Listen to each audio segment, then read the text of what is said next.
Una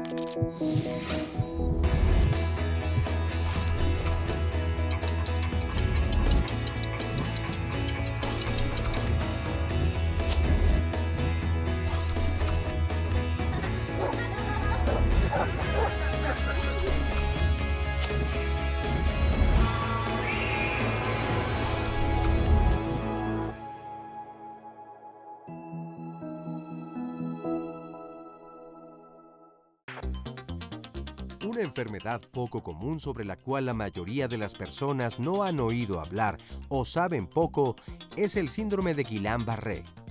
El síndrome de Guillain-Barré es un trastorno en el cual el sistema inmunitario del organismo ataca los nervios, por lo que los primeros síntomas son debilidad y hormigueo en las extremidades. Estas sensaciones se pueden propagar con rapidez y provocar una parálisis en todo el cuerpo. La forma más grave del síndrome constituye una emergencia médica. La mayoría de las personas que padecen esta enfermedad deben ser hospitalizadas para poder recibir tratamiento. Hoy, en Diálogos en Confianza, los especialistas te informarán qué es el síndrome de Guillain-Barré, cuántas variantes existen, cuáles son sus causas, qué síntomas presenta, los estudios que se realizan para el diagnóstico y las opciones de tratamiento. Bienvenidos a Diálogos en Confianza. Qué bueno estar este lunes de salud, un lunes más con ustedes. Y el día de hoy vamos a platicar de este síndrome de Guillain-Barré. Van a estar escuchando el nombre a lo largo del programa. Y es muy factible que muchos de ustedes no sepan de qué es lo que vamos a platicar el día de hoy, pero es un tema importante a traer a la mesa porque, como vamos a ver a lo largo del programa, todos estamos expuestos a este síndrome. ¿Qué es? ¿Qué afecta? Y una cosa que es importante, y como todos los lunes les digo aquí, en muchos temas de medicina existe mucha charlatanería. Entonces, ¿qué es lo importante aquí? Que sepamos qué es, sepamos cómo se trata, se mejora, no se mejora, cuál es el pronóstico y que acudamos con especialistas que sepan exactamente qué es lo que están haciendo. Como todos los lunes, están conmigo Fabiola Ruiz y Itzel Cañeda. Bienvenidas, qué bueno que estén aquí con nosotros. Ellas son nuestras intérpretes en lenguas de señas mexicanas. Le mandamos un abrazo a Oscar Virués, que no está hoy aquí con nosotros, entonces me tendrán que tener paciencia. Yo les voy a leer todas sus preguntas y todos sus comentarios en la tableta que me están mandando a Facebook Live. Los invito a que lo hagan. Y también a nuestro call center, que ya conocen ustedes, para recibir todas las llamadas y todas las dudas que vamos a tratar de contestar a lo largo del programa con nuestros especialistas. Pero antes de que entre de lleno al tema, los invito a que veamos esta cápsula para que se den cuenta qué es este síndrome.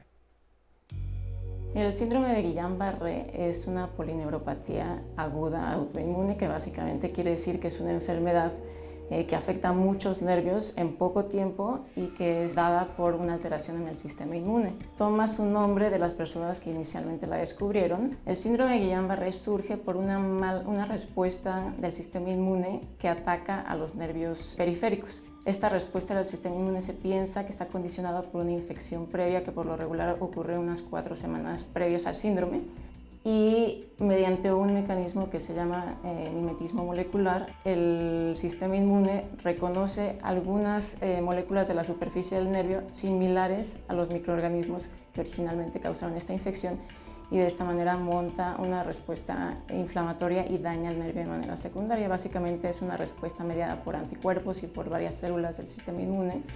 Finalmente llevan a cabo una inflamación que puede afectar tanto la vaina que recubre al nervio, que se llama mielina, como al axón en sí, que es la parte ya interna, una prolongación de la neurona que conlleva la información eléctrica. Dentro de las infecciones más frecuentes hay algunas como gastrointestinales, como causada por el Campylobacter jejuni, o algunas de virus como el citomegalovirus, Epstein-Barr, incluso el VIH, y recientemente se han descrito algunos casos por Zika. Por lo regular, lo más importante, lo más característico es una debilidad subaguda, o sea que se presenta en poco tiempo, por lo regular avanza a lo largo de los días y generalmente se presenta primero en las piernas, pero puede ir ascendiendo y afectar el tronco, afectar los brazos, afectar incluso los músculos para la deglución o de la cara. Algunas veces se acompaña de parestesias como sensaciones anormales, hormigueo, piquetes, principalmente en los brazos o en los pies, aunque la parte sensitiva por lo regular no está tan afectada como la parte motora, que es la más dramática. También puede haber molestia, sobre todo dolor de espalda o dolor de piernas o brazos, porque como están inflamándose las raíces nerviosas, estos lugares pueden presentar inflamación y dolor. Y en algunos casos hay algunas personas que presentan una afección que se llama autonómica, que son los nervios que tienen que ver con, por ejemplo, el corazón, la parte respiratoria, el intestino, que pueden presentar disautonomías básicamente como cambios en la frecuencia cardíaca, en la presión arterial. Por eso, por lo regular, es un poquito más avanzado en la enfermedad. Por lo regular, el paciente llega por debilidad. Entonces es una enfermedad que puede ser muy complicada, que puede tener al paciente en cama durante muchos, incluso meses, y pues se presta a todas las complicaciones infecciosas y relacionadas a una inmovilidad de un paciente que está en la terapia intensiva por tanto tiempo.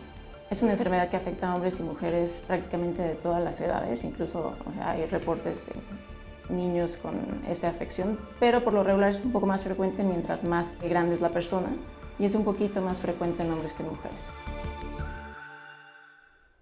¿Les quedó claro? Ahorita les voy a presentar a nuestros especialistas para que nos barajeen más despacio toda esta información que acabamos de recibir y sepamos de qué se trata exactamente esta patología. En primer lugar está con nosotros la doctora Paola Gurayev Chaín, bienvenida. Gracias. La doctora es médico internista con especialidad en neurología y subespecialidad en neurofisiología en el Centro Médico ABC. Nos acompaña también la doctora Alexis Cervantes González, bienvenida. Gracias. Es neuróloga pediatra y neurofisióloga también en el Centro Médico ABC. El doctor Salvador Manrique Guzmán, bienvenido. Gracias por la invitación. El doctor es maestro en Ciencias de la Salud y neurocirujano del Centro Médico ABC, así como miembro del Sistema Nacional de Investigadores. Y le damos la bienvenida de regreso al doctor Paul Está bien. Paul Uribe Jaimes, bienvenido. Gracias. Neurólogo clínico, especialista en enfermedades de nervio y músculo y jefe de neurología del Centro Médico ABC. Qué bueno que estén aquí con nosotros, sobre todo, como yo siempre he dicho, que hay algunas especialidades que todos llevamos en la carrera, pero las que no nos debemos de meter absolutamente nadie más que los que sí les toca, entre ellas la oftalmología y la neurología. Doctores, ¿cómo vieron esta cápsula? El síndrome de Guillain-Barré, ¿qué tan frecuente es en nuestro país?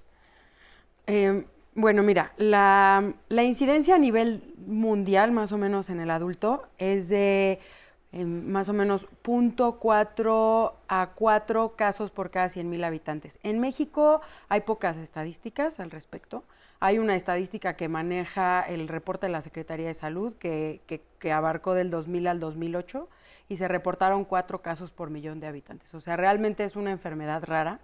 Ahora tenemos el último reporte epidemiológico de la Secretaría de Salud reportó 19 casos en febrero del 2018 relacionados a Zika. Okay. Pero bueno, en realidad es una enfermedad rara y contamos con pocas estadísticas a nivel nacional. Al ser una enfermedad rara, ¿qué tanto la conocen los médicos generales u otras especialidades? Porque uno de los problemas que vemos aquí todos los lunes es el retraso en el diagnóstico. Sí, mira, es una enfermedad dramática porque el paciente se paraliza. Entonces, esos casos clásicos en los que el paciente ya no puede caminar habitualmente sí se identifican y se refieren al especialista. Pero tenemos variantes más leves en las que solo hay un poco de debilidad, malestar general, adormecimiento de manos o pies, y en estos casos sí hay mucho retraso. Es una enfermedad que vemos en las carreras de medicina general muy superficialmente, y obviamente sí se demora la referencia, ¿no? Y el tratamiento oportuno es muy importante, es decir, el tratamiento tiene que iniciarse lo antes posible para tener una menor tasa de complicaciones y una mejor calidad de vida.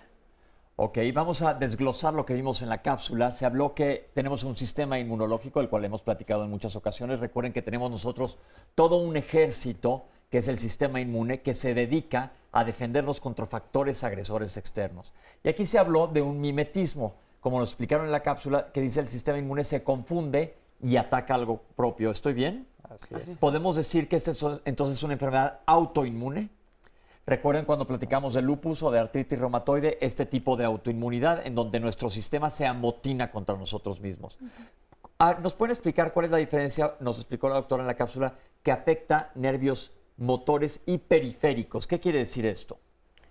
Bueno, es un problema de nervios periféricos, ¿no? Afecta nervios motores y sensitivos, pero predominantemente nervios motores. O sea, vamos a barajarla. Primero, ¿qué son nervios periféricos? Los nervios periféricos son los que llevan la información, o sea, todo nuestro cuerpo, imaginémoslo como un sistema de cableado. Ajá. Entonces, esos pequeños cables que llegan desde tu cerebro y tu médula, después van saliendo como cables más pequeños que llegan a todas partes de nuestro cuerpo, a darle movilidad a nuestros pies, a nuestras piernas, a nuestros dedos, movilidad y sensibilidad, ¿no? Entonces, los que le dan movilidad, los que llegan al músculo para darle la orden que nosotros enviamos de moverlo, esos son los nervios motores. Y los que no le dan la orden, ¿no? Todo el tiempo estamos sintiendo distintas cosas, esos son los nervios sensitivos. Pero imaginémoslo como pequeños cables que llegan o llevan toda esa información al resto de nuestro cuerpo. Ok, entonces básicamente nuestro sistema inmune se va a amotinar y se van a poner como piratas en contra de nuestros nervios, de nuestro cableado general.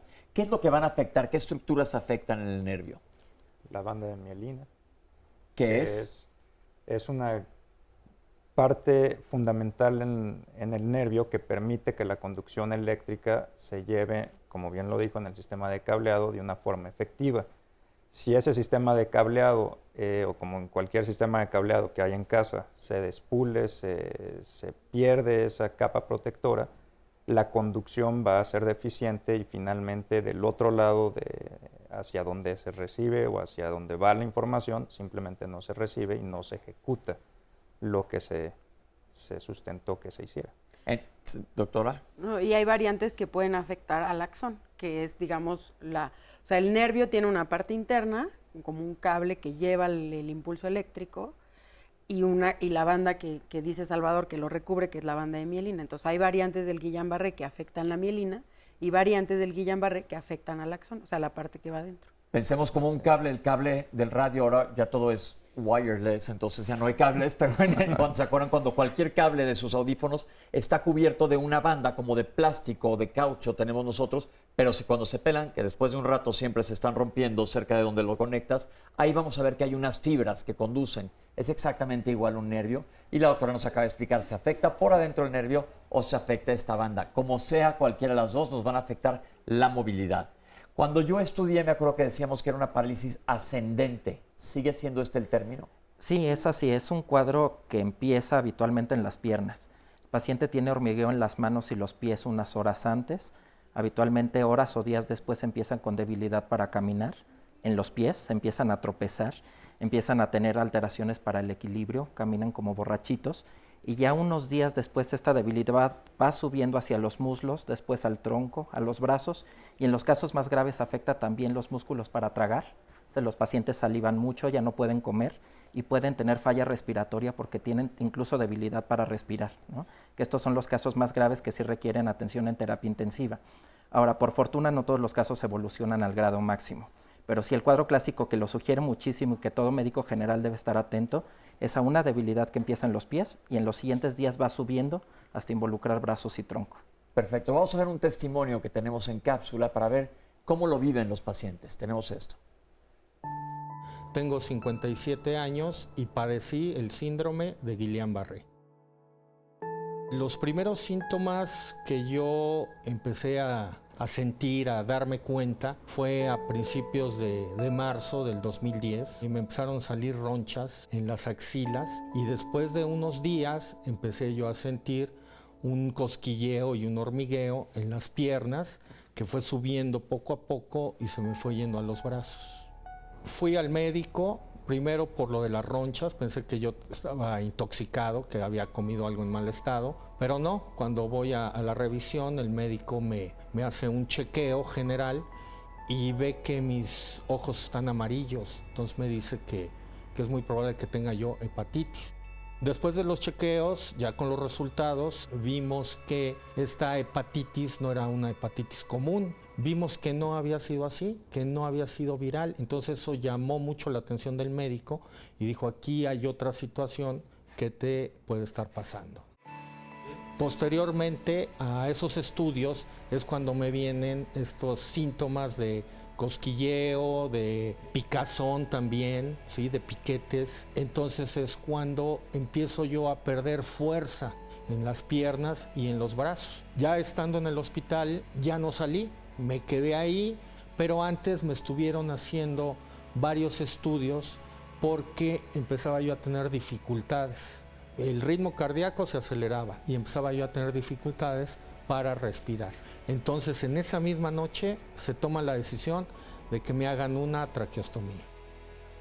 Después de la traqueostomía, todo empeoró. Yo me quedo precisamente ya totalmente inmóvil y lo único que puedo mover ya son los ojos. Y lo único que podía responder yo era sí con un parpadeo y no con 2 parpadeos. Yo estuve hospitalizado 6 meses. Hasta después de 3 meses es cuando, después de varios procedimientos y varios tratamientos, empiezo yo a tener movilidad en los dedos. La doctora que se encargaba de la fisioterapia, desde los primeros días estuvo muy constante conmigo, no dejaba de ir, todos los días iba y movía mis extremidades, movía los dedos, me movía la cabeza y fue muy constante. Y ya después de esos 3 meses donde se empieza a ver la recuperación y empieza a ver que empiezo a recuperar la movilidad, ella continúa con los ejercicios que me hace y todo eso me hace mucho bien porque empiezo precisamente a recuperarme. En la actualidad estoy bien. Después de varios años, mi rehabilitación, mi recuperación tardó aproximadamente 1 año y medio. Yo todavía salí del hospital sin poder caminar, siquiera ni poderme sentar, salí en silla de ruedas. Con el tiempo he ido recuperando al 100% toda mi movilidad gracias a las fisioterapias. Ahorita vamos a darle la palabra a nuestros especialistas, pero ya hay comentarios. Muchas gracias a toda la gente que me están escribiendo en Facebook Live y nos dice Ruth: tengo un quiste en la muñeca desde hace años, se me dormía una mano y luego las 2 en las noches, solo a veces, y perdía la movilidad en el día. ¿Con quién debo de acudir? Bueno, evidentemente con un neurólogo, pero vamos a ver ahorita que regresemos del corte cuáles son los datos o los diagnósticos diferenciales. ¿Qué quiere decir esto? ¿Con qué otras patologías debemos diferenciar? Rosana nos da las gracias, que no sabía de la enfermedad, es importante que sepamos. Saludos a María, Isabel, Amelia, toda la gente que nos está escribiendo. Y, doctores, tenemos que ir a hacer un corte ahorita, pero nada más les voy a pedir que si tienen algún comentario extra, que los escuché que están hablando ahorita durante la plática en el testimonio, algo que nos comenten.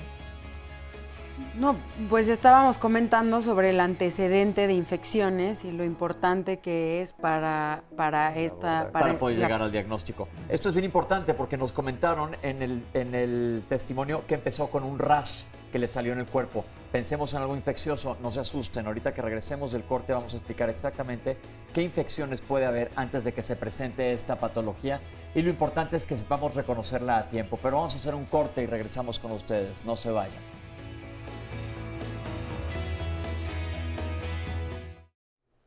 Estamos de regreso, doctores, y se comentó que muchas veces, o en la mayoría de las ocasiones, y justo nos decías, doctoras, se asocia a haber presentado una infección previa. Estamos diciendo que es una enfermedad rara, pero las infecciones gastrointestinales o las enfermedades respiratorias son súper comunes. Yo que estoy seguro que todo el mundo que nos está viendo ha pasado por algo de esto, y la asociación con vacunas. Vamos primero con las infecciones.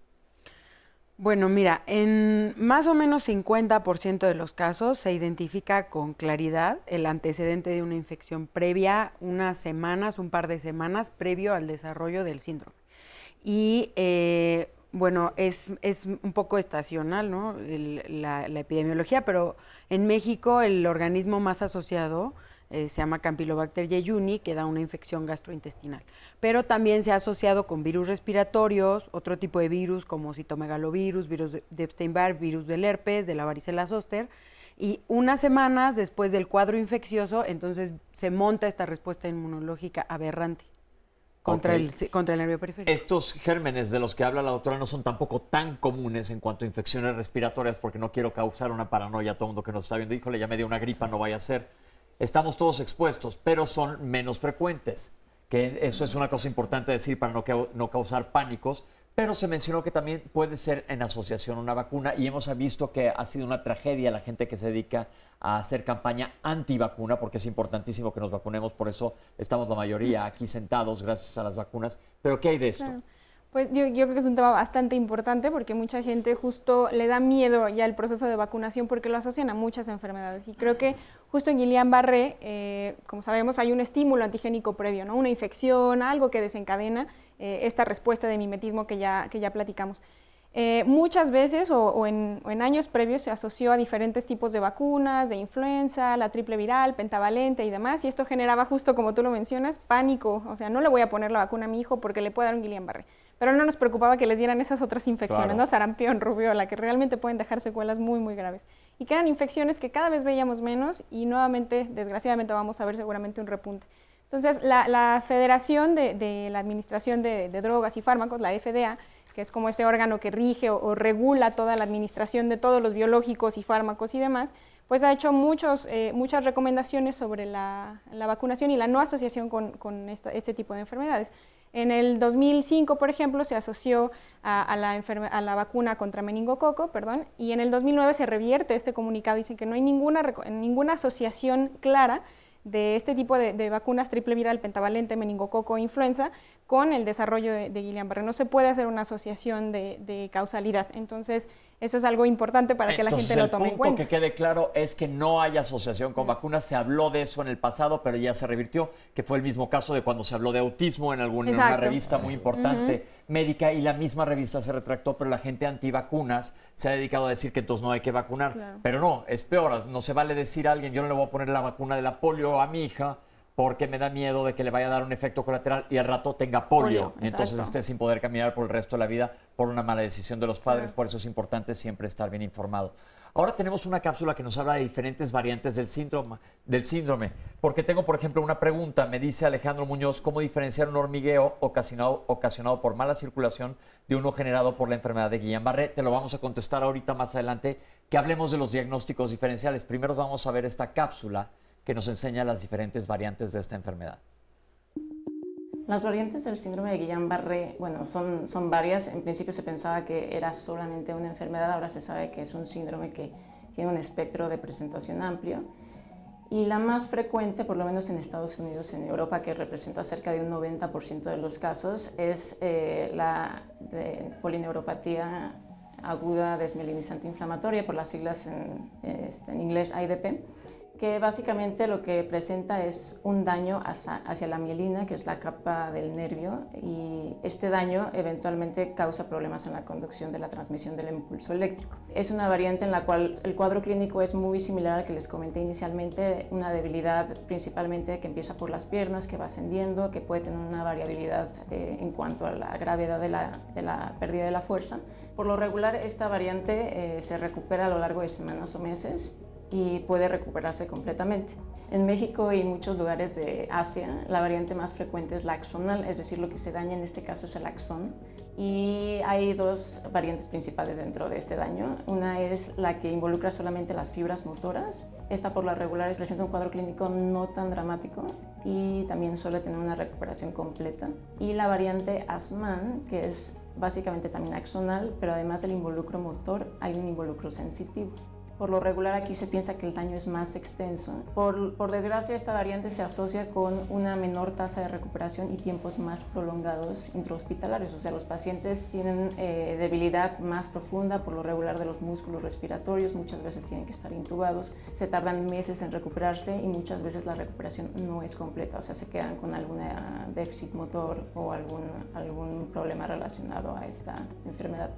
Causa mucha discapacidad, los pacientes por lo regular dejan de trabajar, tienen que estar rehabilitándose durante mucho tiempo y esta es una de las variantes más frecuentes, por desgracia, en nuestro país. Es difícil establecer como un porcentaje exacto, pero se piensa que es alrededor de un 50 al 70% de los casos.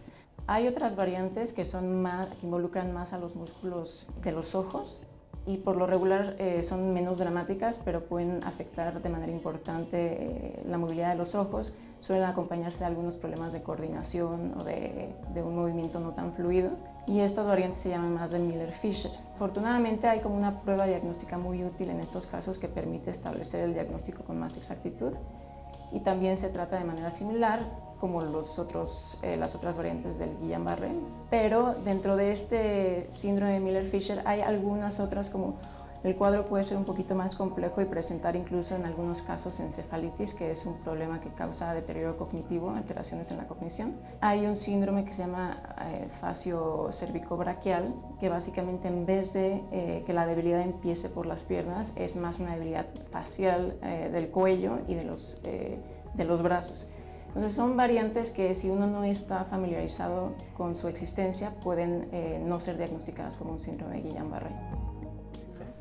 Doctores, vamos a empezar a contestarle a la gente de una vez, que normalmente lo hago en el bloque 6, pero ahora no está Oscarín, qué extraño. Entonces vamos a decirle a la gente, nos preguntaron si hay una diferencia con el hormigueo vascular o, por ejemplo, yo me duermo arriba de los brazos y se me duermen las manos. Sí, claro, hay una diferencia y es en el tiempo de evolución. Habitualmente las parestesias de origen vascular, su Parestesias es hormigueo. hormigueo de origen de los vasos sanguíneos tienen un curso largo. Es algo crónico y el síndrome de Guillain-Barré, su presentación es aguda. Ok, Entonces, perfecto. básicamente el tiempo de evolución es lo que va a determinar, orientar una respuesta precisa. Me dice Ruth García, a mí me diagnosticaron Zika hace un año porque se me dormían los dedos de las manos. Ahora continúa este adormecimiento, pero se extiende hasta mis muñecas y también se me adormecen los pies hasta los muslos. ¿A qué se debe esto? Ya no suena el síndrome de Guillain-Barré porque ya no es una cosa aguda, tiene un año. Sí, el Zika es una de las infecciones recientes de las que seguimos aprendiendo. Es un virus que parece tener mucha afinidad por el sistema nervioso. Y efectivamente, Guillain-Barré y otras complicaciones neurológicas se han asociado fuertemente a este virus.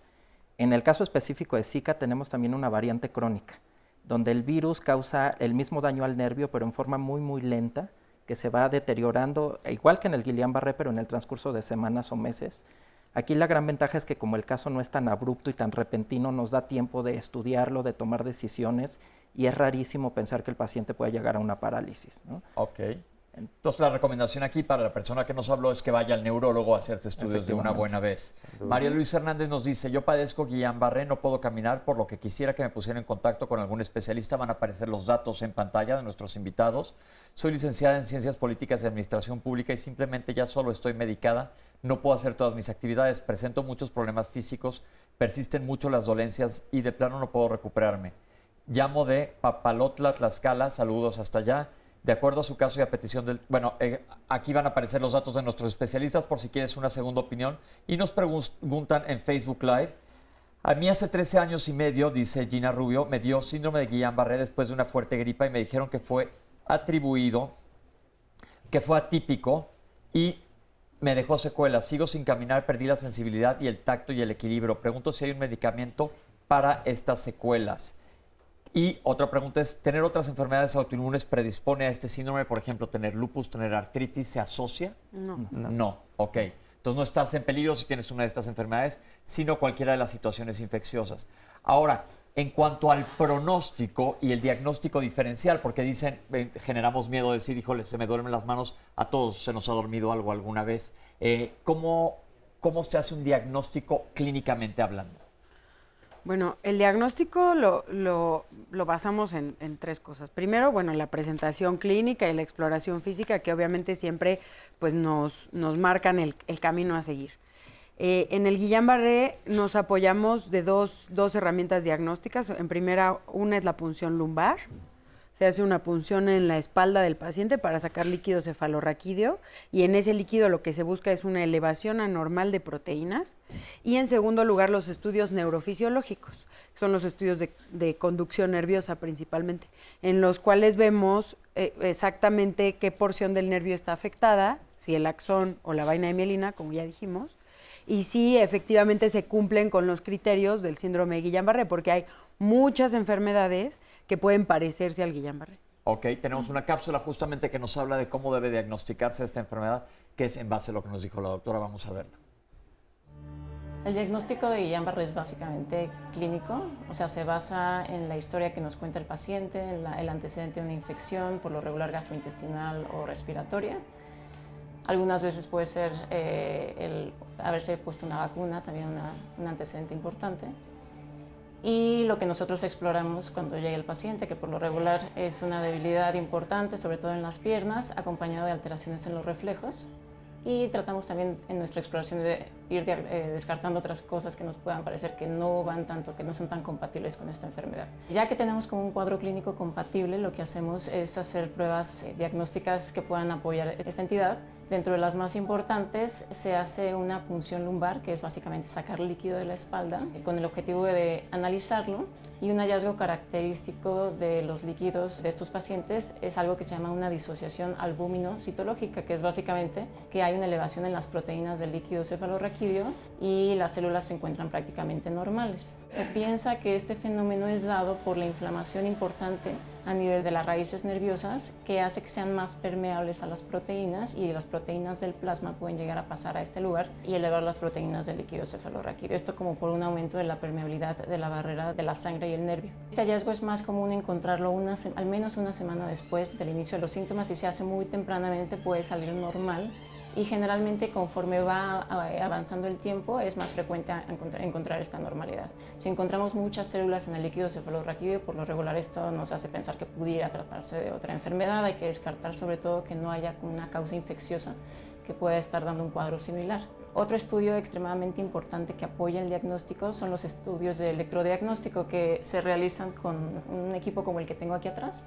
Básicamente lo que hacemos con estos estudios es dar una pequeña corriente eléctrica a los pacientes y medir en diferentes puntos la respuesta que generan los nervios o los músculos. Estas respuestas nos dan una idea de qué tan íntegro está el nervio, qué tan bien conduce, qué tan rápido conduce la electricidad y cuántas fibras están presentes para dar esta respuesta. Lo que encontramos por lo regular depende mucho del tiempo en el que se haga el estudio. Si el estudio se hace de manera muy temprana, a veces solamente encontramos hallazgos sutiles en la proximidad de los nervios. Sin embargo, si la enfermedad ya tiene más tiempo de evolución, por lo regular podemos encontrar datos ya más francos en cuanto a las alteraciones de la velocidad de conducción de este estímulo o de la respuesta, de la amplitud de la respuesta que se presenta. Este estudio nos permite apoyar el diagnóstico y además ver de qué variante se trata. Porque cuando hay un daño axonal lo que vemos es una disminución en las amplitudes de las respuestas, y cuando hay un daño desmelinizante lo que vemos es un retraso en las latencias, en las velocidades de conducción. Y además nos ayuda a dar un pronóstico porque podemos ver cuánto daño y en cuántos nervios está dando el problema. Entonces es un estudio extremadamente útil. Se puede complementar con una parte que se llama electromiografía, que es una aguja que se inserta en los músculos, que aquí lo que veríamos es un patrón que se llama de reclutamiento disminuido, pero realmente el estudio más importante es un estudio de neuroconducción con respuestas F y reflejos H. Entonces, ante la duda, se hacen estos estudios para determinar si es o no el síndrome. ¿Le puede dar a niños, doctora? Sí, es un poco menos frecuente, ¿no? Ya nos decía Paola que en adultos puede ser de 0.4 a 4 por 100,000 habitantes por año. En el caso de los niños es de 0.4 a 1.3 casos por 100,000 habitantes por año. O sea, la incidencia es mucho más baja. Mucho más baja. Se asocia a las mismas causas infecciosas y demás, pero aquí el problema es que se retrasa aún más el diagnóstico, ¿no? El niño no va a llegar a decir, te siento parestesia, o se me duermen los pies o las manos, o tengo debilidad, ¿no? O sea, como puede llegar el adulto a referirlo y notarlo. Entonces, en los niños muchas veces lo que se nota es que tienen una marcha inestable, o sea, por la debilidad que empieza en las piernas, o se rehúsan a caminar, o cuando los hacen caminar, se dejan caer o empiezan a caminar como patitos, o como... O sea, abriendo mucho los pies y demás. Entonces es como el primer dato de debilidad. Y están irritables porque les duele y demás, y tienen como estas alteraciones que no saben muy bien cómo referirlas, como estas alteraciones en la sensibilidad, el hormigueo, las parestesias, que es el término médico. Entonces en los niños lo primero que deberíamos notar es justo eso, ¿no? Se rehúsan a caminar o caminan con una base de sustentación muy amplia por el desequilibrio que les causa tener la debilidad en las piernitas.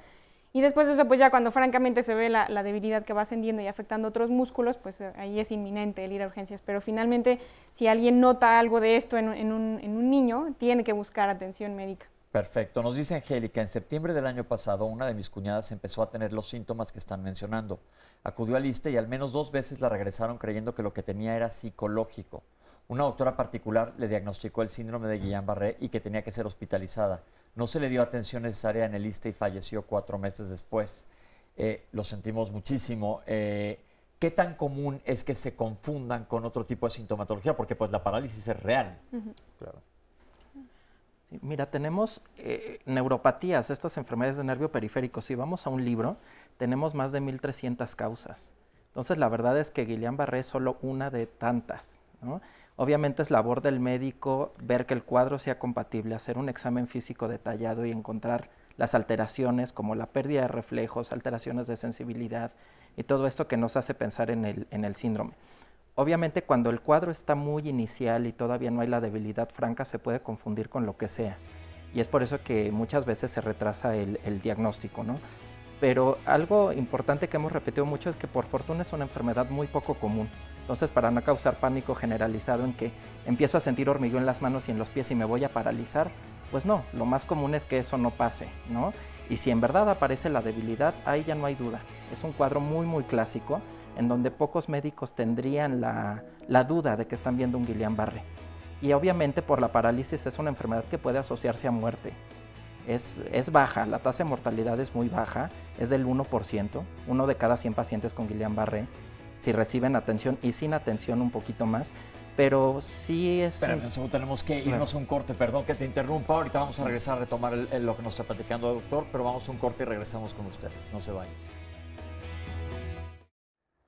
Como todos los lunes tenemos testimonios de pacientes que han pasado por esta situación y vamos a platicar con Ale. ¿Cómo estás? ¿Qué tal? Buenos días. Bienvenido. Gracias. Gracias. ¿Qué pasó? Cuéntanos tu historia, Ale. Yo hace 2 años, el 31 de mayo del 2016, presenté la enfermedad. Fue una situación un poco curiosa, pero en la que la verdad es que corrí con mucha suerte.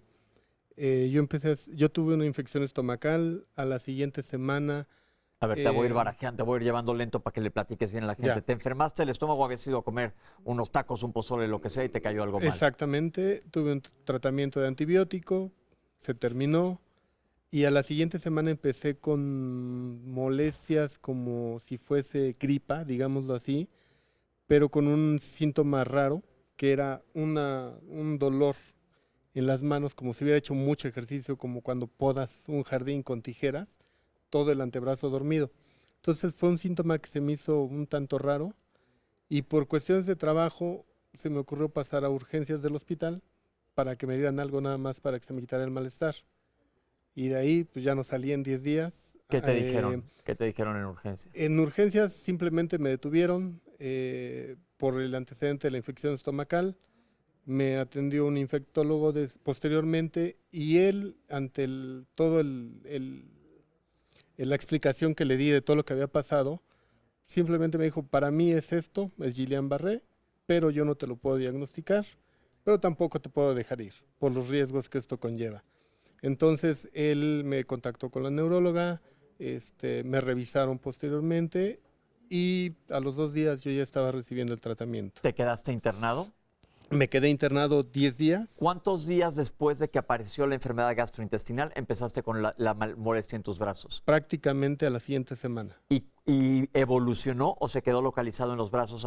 No, empezó muy ligera en las piernas, que la verdad es que no la tomé mucho en consideración porque yo vivo en un 3er piso.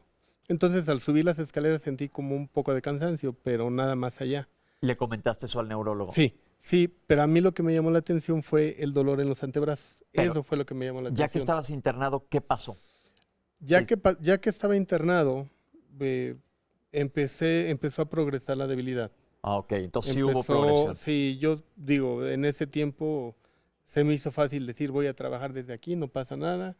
Al otro día no le atinaba a las teclas de una computadora. ¿Por qué? Porque los dedos ya no me respondían. Ok. Sí, el cerrar las manos ya era imposible. Yo no podía cerrar más que así los dedos.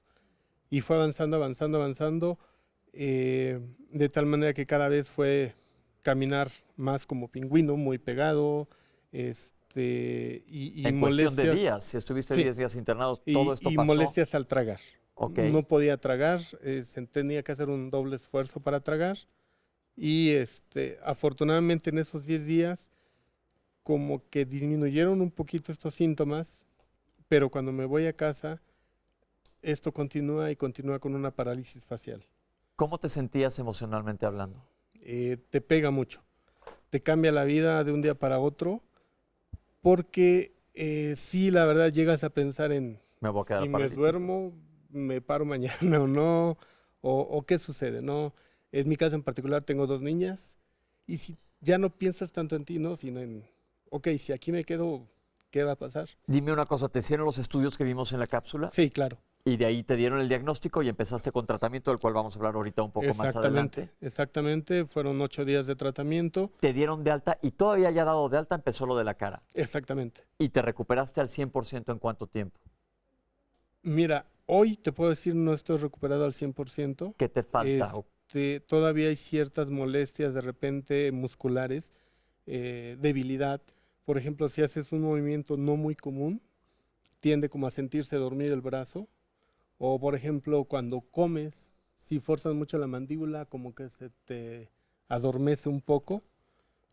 Pero gracias a Dios no es nada que me impida la vida diaria, ¿no? ¿Llevaste a cabo rehabilitación? Sí, sí, de hecho, digamos que para llevar un ritmo de vida normal fue aproximadamente al año. Un año. Y ya de ahí, digo, van disminuyendo poco a poco, pero sí te queda una cierta debilidad. ¿Algún comentario que le quieras decir a algún paciente o algún familiar que esté viendo esto ahorita? Que sí vayan al médico. Digo, yo,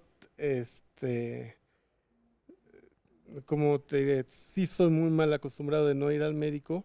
Sin embargo, afortunadamente, en esta ocasión, al sentir algo raro, ¿Fuiste? sí fui y ya de ahí fue una detección bastante oportuna. Muchas gracias, Ale.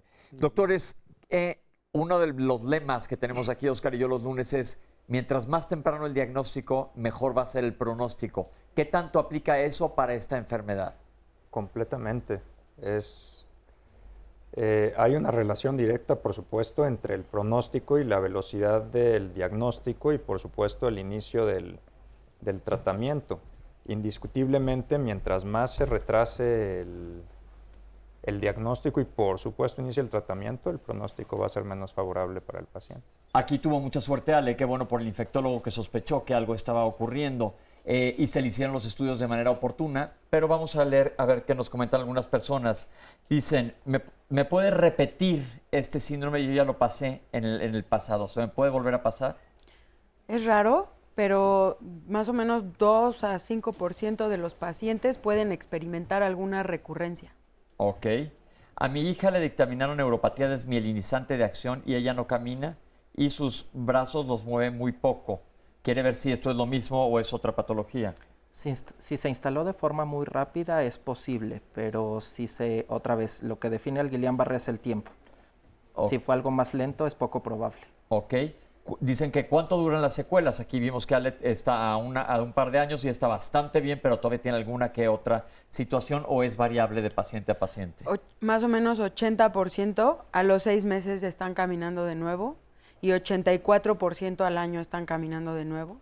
Y algún porcentaje entre 20 y 30% quedan con algún tipo de debilidad que normalmente no, como en el caso de Ale, no es significativo para su vida diaria, pero hay un 10 a 15% de los pacientes que quedan con secuelas graves.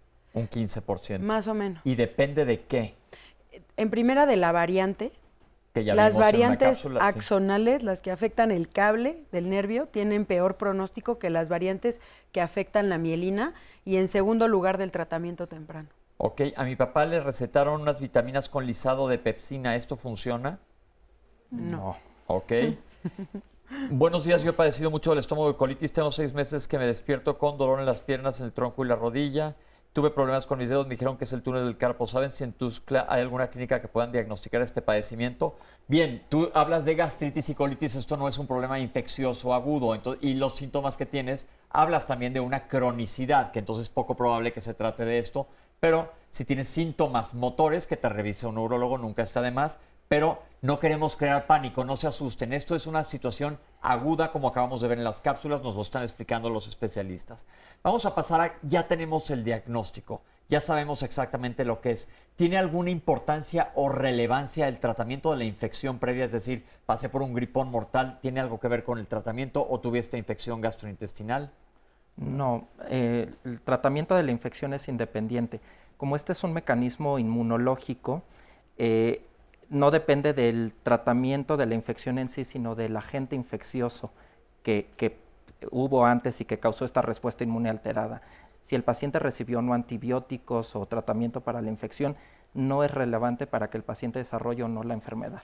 Fíjese bien, nos dice Demócrito Vargas que también debe estar asustado. Yo tengo los síntomas que me han mencionado desde hace 4 años, entonces ahí descartamos esta enfermedad. No es esto. Totalmente. Desde entonces solo puedo caminar con andadera. Me ha atendido en el IMSS, pero no me dicen cuál es mi enfermedad y el avance es muy lento. ¿Qué puedo hacer? Acudir con un neurólogo a que te dé un diagnóstico. Siempre les digo a toda la gente que nos ve en la televisión, pídanle a sus médicos que les digan un diagnóstico. ¿Cómo se llama la enfermedad que tienes? ¿Por qué? Porque tú debes de conocer tu salud y porque si vas con cualquier otro médico es mucho más fácil para nosotros conocer qué es lo que tienes si tiene un nombre y apellido la enfermedad. No decir estuve internado porque estuve débil. No, hay que saber exactamente qué es. Bien, entonces llegamos al momento del tratamiento. ¿Qué se da de tratamiento a estos pacientes?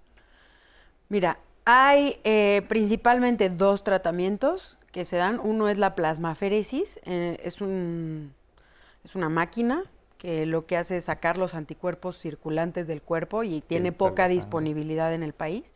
Y la otra es la inmunoglobulina, que es un medicamento que se pasa por la vena y modula la respuesta inmunológica, que también tiene una disponibilidad, sobre todo en el sector salud, baja y es muy costosa. Y son los 2 tratamientos estándares que se utilizan como tratamiento de la enfermedad, porque además está el tratamiento de soporte, o sea, el tratamiento de el paciente que está hospitalizado, la rehabilitación, etcétera. Bien, yo creo que esto es muy importante porque si estamos viendo que la plasmaféresis, es decir, si estamos viendo que es una enfermedad causada por anticuerpos, es decir, parte de nuestra milicia, de nuestro sistema militar se está poniendo bravo, esta máquina los saca, los manda a dar la vuelta y los quita a estos malos, vamos a decirle. Es lo que hace esta máquina, que no está disponible en otros lados. Y la inmunoglobulina va a regular a estas personas, a esta respuesta anormal, las va a aplacar. ¿El tratamiento es igual en niños? En niños es igual.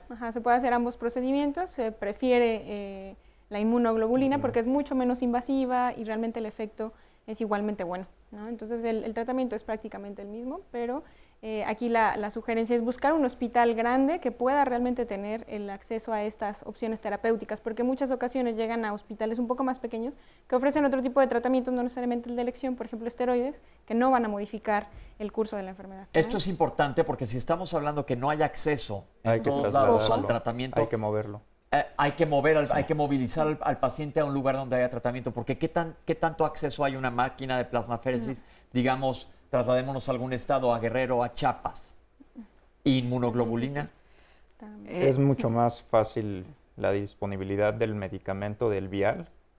En el tratamiento, ya sea con inmunoglobulina o con plasmaféresis, el resultado es igual de bueno con cada uno. El mejor es el que más rápido tenga disponibilidad del paciente. Si en el centro hospitalario donde está el paciente existe la máquina de plasmaféresis, comenzar la plasmaféresis. Si en el centro hospitalario donde está el paciente nada más está disponible la inmunoglobulina, comenzar de inmediato la inmunoglobulina. Si no hay ninguna de las dos, moverlo. ¿Qué pasa si a un paciente no se le da tratamiento? Ya vimos que existen diferentes variabilidades del cuadro, uno puede ser más leve, otro puede ser más severo, pero si no se da tratamiento, ¿qué ocurre? El tratamiento tiene el objetivo de reducir el tiempo de la enfermedad, o sea, que el paciente se recupere mucho más rápido, porque evidentemente el paciente que no se mueve se complica, empieza a tener infecciones respiratorias, que son las neumonías, escaras, trombosis, y esto es lo que va complicando al paciente. Entonces el tratamiento oportuno es por eso que es tan importante, porque nos previene todas estas complicaciones y a largo plazo permite que el paciente recupere en menos tiempo y además con menos probabilidad de secuelas permanentes. ¿Qué tan caro es este tratamiento? La inmunoglobulina, sí, porque además la dosis del medicamento se calcula por peso.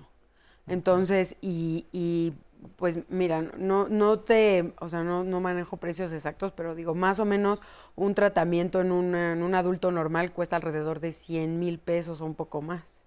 Ah, pues sí, es caro. Sí. ¿Y lo cubre el Seguro Popular, saben? No. No está cubierto por el Seguro Popular. Ok. Más o menos el gramo de inmunoglobulina cuesta alrededor de 1,000 pesos. Más o menos pesos. Más o menos. Okay. Pero hay instituciones que sí la tienen, por ejemplo, el Instituto Nacional de Pediatría, que es un hospital de tercer nivel, sí tiene acceso a ambos opciones de tratamiento sin que sea ese costo para el paciente. Ok, su costo ahí se hace un estudio socioeconómico. Exacto. Y se le cobra directamente al paciente. Y la institución asume gran parte de eso. El costo. Connie nos dice, tengo dolor en los brazos al despertar, da trabajo para estirarlo, pierdo fuerzas.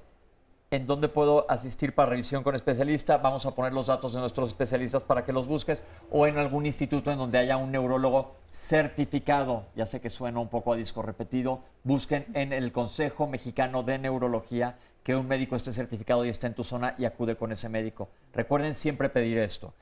Dice Adriana Quinto, mi papá lo tuvo hace 10 años, por mal diagnóstico quedó con muchas secuelas, ya no caminó y no tiene fuerza en sus manos de mucha negligencia. Es una pena, sí lo sentimos mucho, Adriana. Dice Magda, buenos días, mi papá cayó muy grave en el mes de enero de 2018, lo intubaron y volvieron a intubar en febrero por movilidad. No supieron darnos un diagnóstico y lo trataron como demencia senil.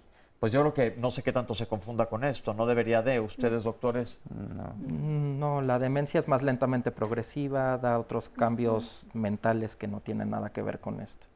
Buenos días, dice Kilian. Soy de Colombia, tuve Guillain-Barré y ahora se me ponen fríos los pies. ¿Tiene algo que ver?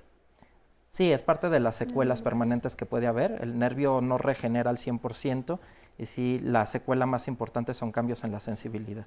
Dice Juan Carlos Méndez, saludos a mi padre, está viendo su programa en vivo. Él padeció Guillain-Barré axonal motora y estuvo 10 meses hospitalizado. Gracias a los médicos y enfermeras le salvaron la vida y aún sigue con la recuperación de sus lesiones. Le mandamos saludos al papá de Juan Carlos. Dice Magda Villegas, ¿esta enfermedad es tratable en el Instituto Mexicano del Seguro Social? Sí.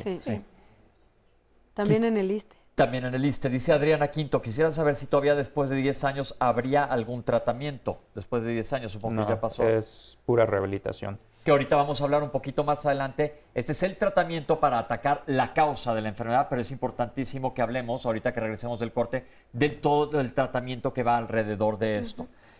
Buenos días, tengo esclerodermia. Desde hace 2 meses perdí la fuerza en mi pierna izquierda con hormigón y dolor y me dieron pregabalina. Seguramente la neuropatía que estás teniendo o lo que estás teniendo secundario a esclerodermia no es esta enfermedad. No. Entonces, es importantísimo, como digo, que se te dé un diagnóstico para lo que está pasando. Tú tienes una enfermedad autoinmune. Ya tuvimos un programa de esclerosis sistémica, lo puedes revisar en YouTube, y se habla de las complicaciones asociadas a los órganos que no son los más comúnmente afectados. Entonces, es importante que cheques esto y se le dé un diagnóstico. Yo soy sobreviviente diagnosticada hace 2 años, me alivié de mi bebé y a los 5 días me enfermé. Porque es frecuente que pase esto, se afectó, me dio parálisis en el rostro y tiendo a hablar como francesa. ¿Tiene algo que ver con el embarazo? Mira, como el antecedente infeccioso se presenta como en 50% de los pacientes, pero hay otros antecedentes que a veces pueden desencadenar Guillain-Barré. Cirugía, trauma, una cesárea, un parto o el embarazo, pero son casos, es más raro. ¿Es más raro y se maneja igual? Sí. Se debe de manejar igual. Sí, se maneja igual. Entonces lo importante es que si tienen este diagnóstico, primero que nada se hagan las pruebas específicas para llegar a un diagnóstico definitivo. No caigan en pánico, yo siempre digo, porque son enfermedades, las enfermedades neurológicas nos asustan más que muchas veces que otras. Pero tomar riendas en el asunto, hacerse los exámenes necesarios por las personas adecuadas y llegar a un tratamiento.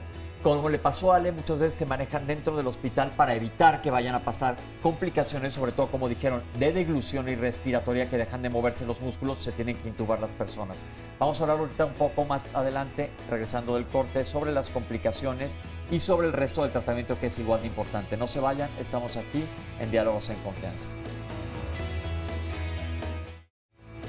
Estamos de regreso en Diálogos en Confianza y les quiero platicar, los quiero invitar a que mañana, el martes, vean el programa, porque se va a tratar de un tema que es un tema delicado, que yo espero que en un futuro podamos quitarle este término de delicado. Vamos a hablar de chicos y niños y adolescentes trans.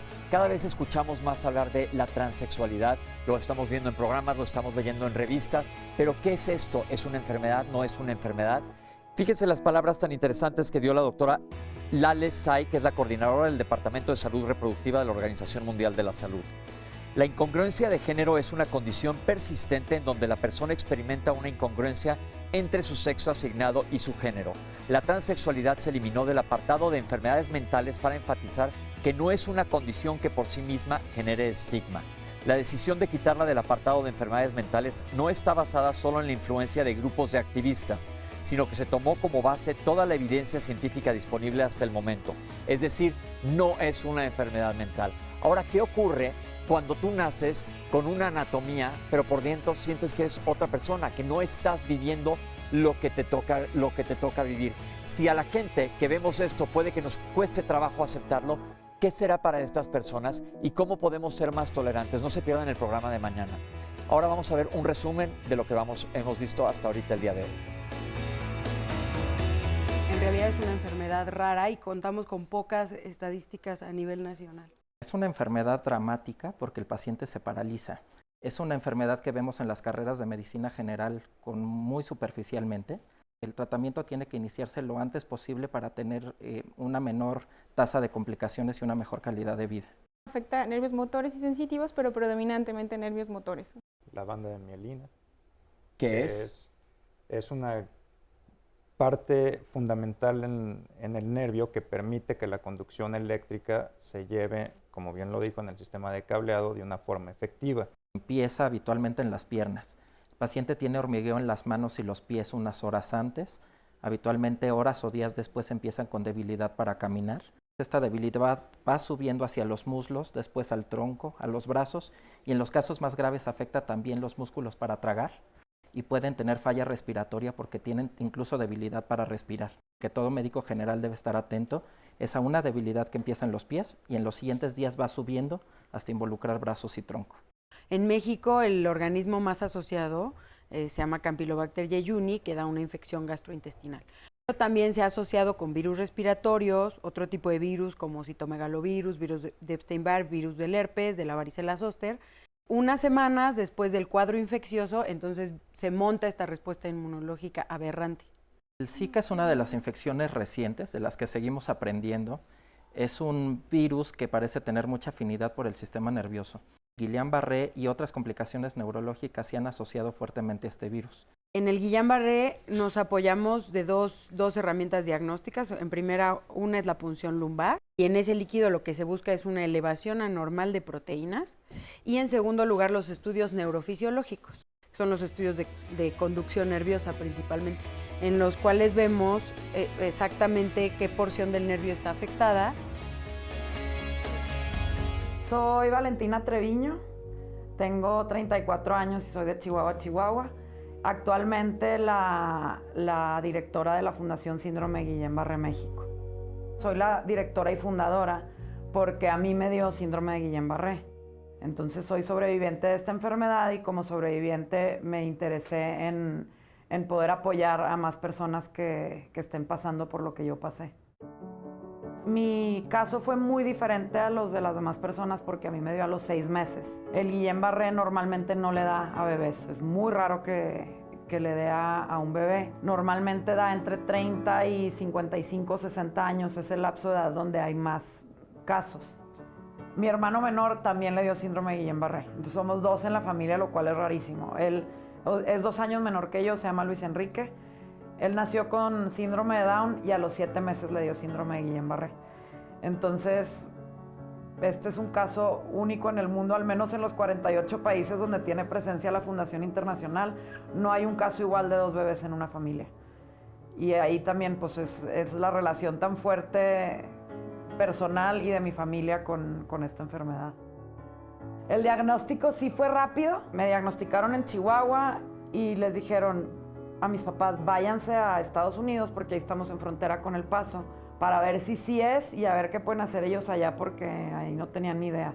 Nos vamos al Paso, en El Paso se verifica el diagnóstico ya con las pruebas correspondientes. El tema conmigo fue que no me pudieron dar el tratamiento.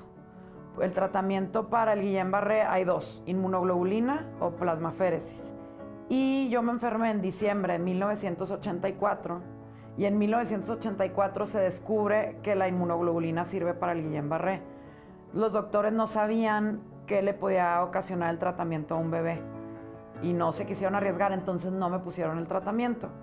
De ahí es por lo que yo sí tengo secuelas en mis piernas, en gran parte de los nervios no se recuperaron, entonces yo tengo una discapacidad bastante fuerte en las piernas, utilizo aparatos ortopédicos, bastón, incluso a veces hasta silla de ruedas, no andador y demás. Pero realmente cuando le da a un adulto y cuando le dan el tratamiento correcto y se diagnostica a tiempo, se recuperan como si no les hubiera pasado nada. Entonces, gran parte de lo que queremos hacer con la fundación es precisamente que nadie vaya a tener que terminar con secuelas o tener una discapacidad cuando es una enfermedad completamente tratable y que te puedes recuperar al 100%. Si quieren conocer más sobre esta enfermedad y lo que hacemos en la fundación, los invito a visitar nuestra página www.sindromegb.org y también tenemos presencia en redes sociales. En Twitter y en Instagram estamos como @síndromegb y en Facebook nos encuentran como @síndromegbmx. Ahí lo tienen, mucha gente nos pregunta dónde acercarse a la fundación, los felicitamos. Estamos comentando aquí que es un caso raro que sean 2 en una familia, pero como siempre en medicina, cuando tú eres la estadística, que importan todas las miles de personas, además que no les ocurra. Felicidades a la fundación y ahí pueden también buscar datos y ahí se les puede indicar, dependiendo en donde estés, hacia dónde acercarte a buscar ayuda. Nos dice Silvia Patricia de la Torre, mi hijo tiene 10 años y en agosto del año pasado le atacó la enfermedad de Guillain-Barré.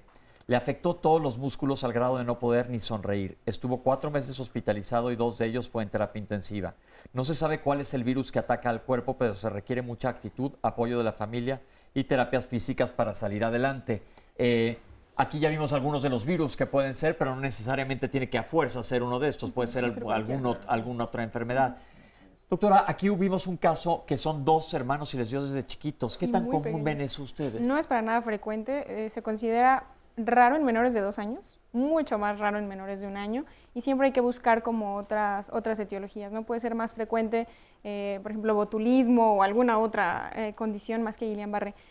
Pero pues como ya lo mencionó, el tratamiento ahora sí está disponible también para bebés así de pequeños y el abordaje y la punción lumbar, los estudios de neurofisiología y demás se pueden hacer también en un niño así de pequeño. Entonces no es lo más frecuente, son niños que igual tienen que ir a un hospital grande, un hospital de tercer nivel para hacer el abordaje completo, pero sí puede suceder, ¿no? Aunque sea raro. Doctor, algo querías comentar sobre el tratamiento. Sí, llevando de la mano el último comentario antes en el bloque pasado, de que preguntaban que tuvo la enfermedad hace 4 años y que si todavía era factible algún tratamiento adicional que mejore el pronóstico. La respuesta es no. El tratamiento se tiene que dar en la fase aguda de la enfermedad y no tiene ninguna utilidad en la fase crónica, decir, bueno, vamos a dar el tratamiento de inmunoglobulina o de plasmaféresis y quizá de esa forma mejorar el pronóstico. Definitivamente no. Entonces, el tratamiento se tiene que dar cuando esté de manera aguda, cuando esté, como nos contó Ale su caso, actuando la enfermedad en ese momento, no tiempo después cuando ya existan secuelas.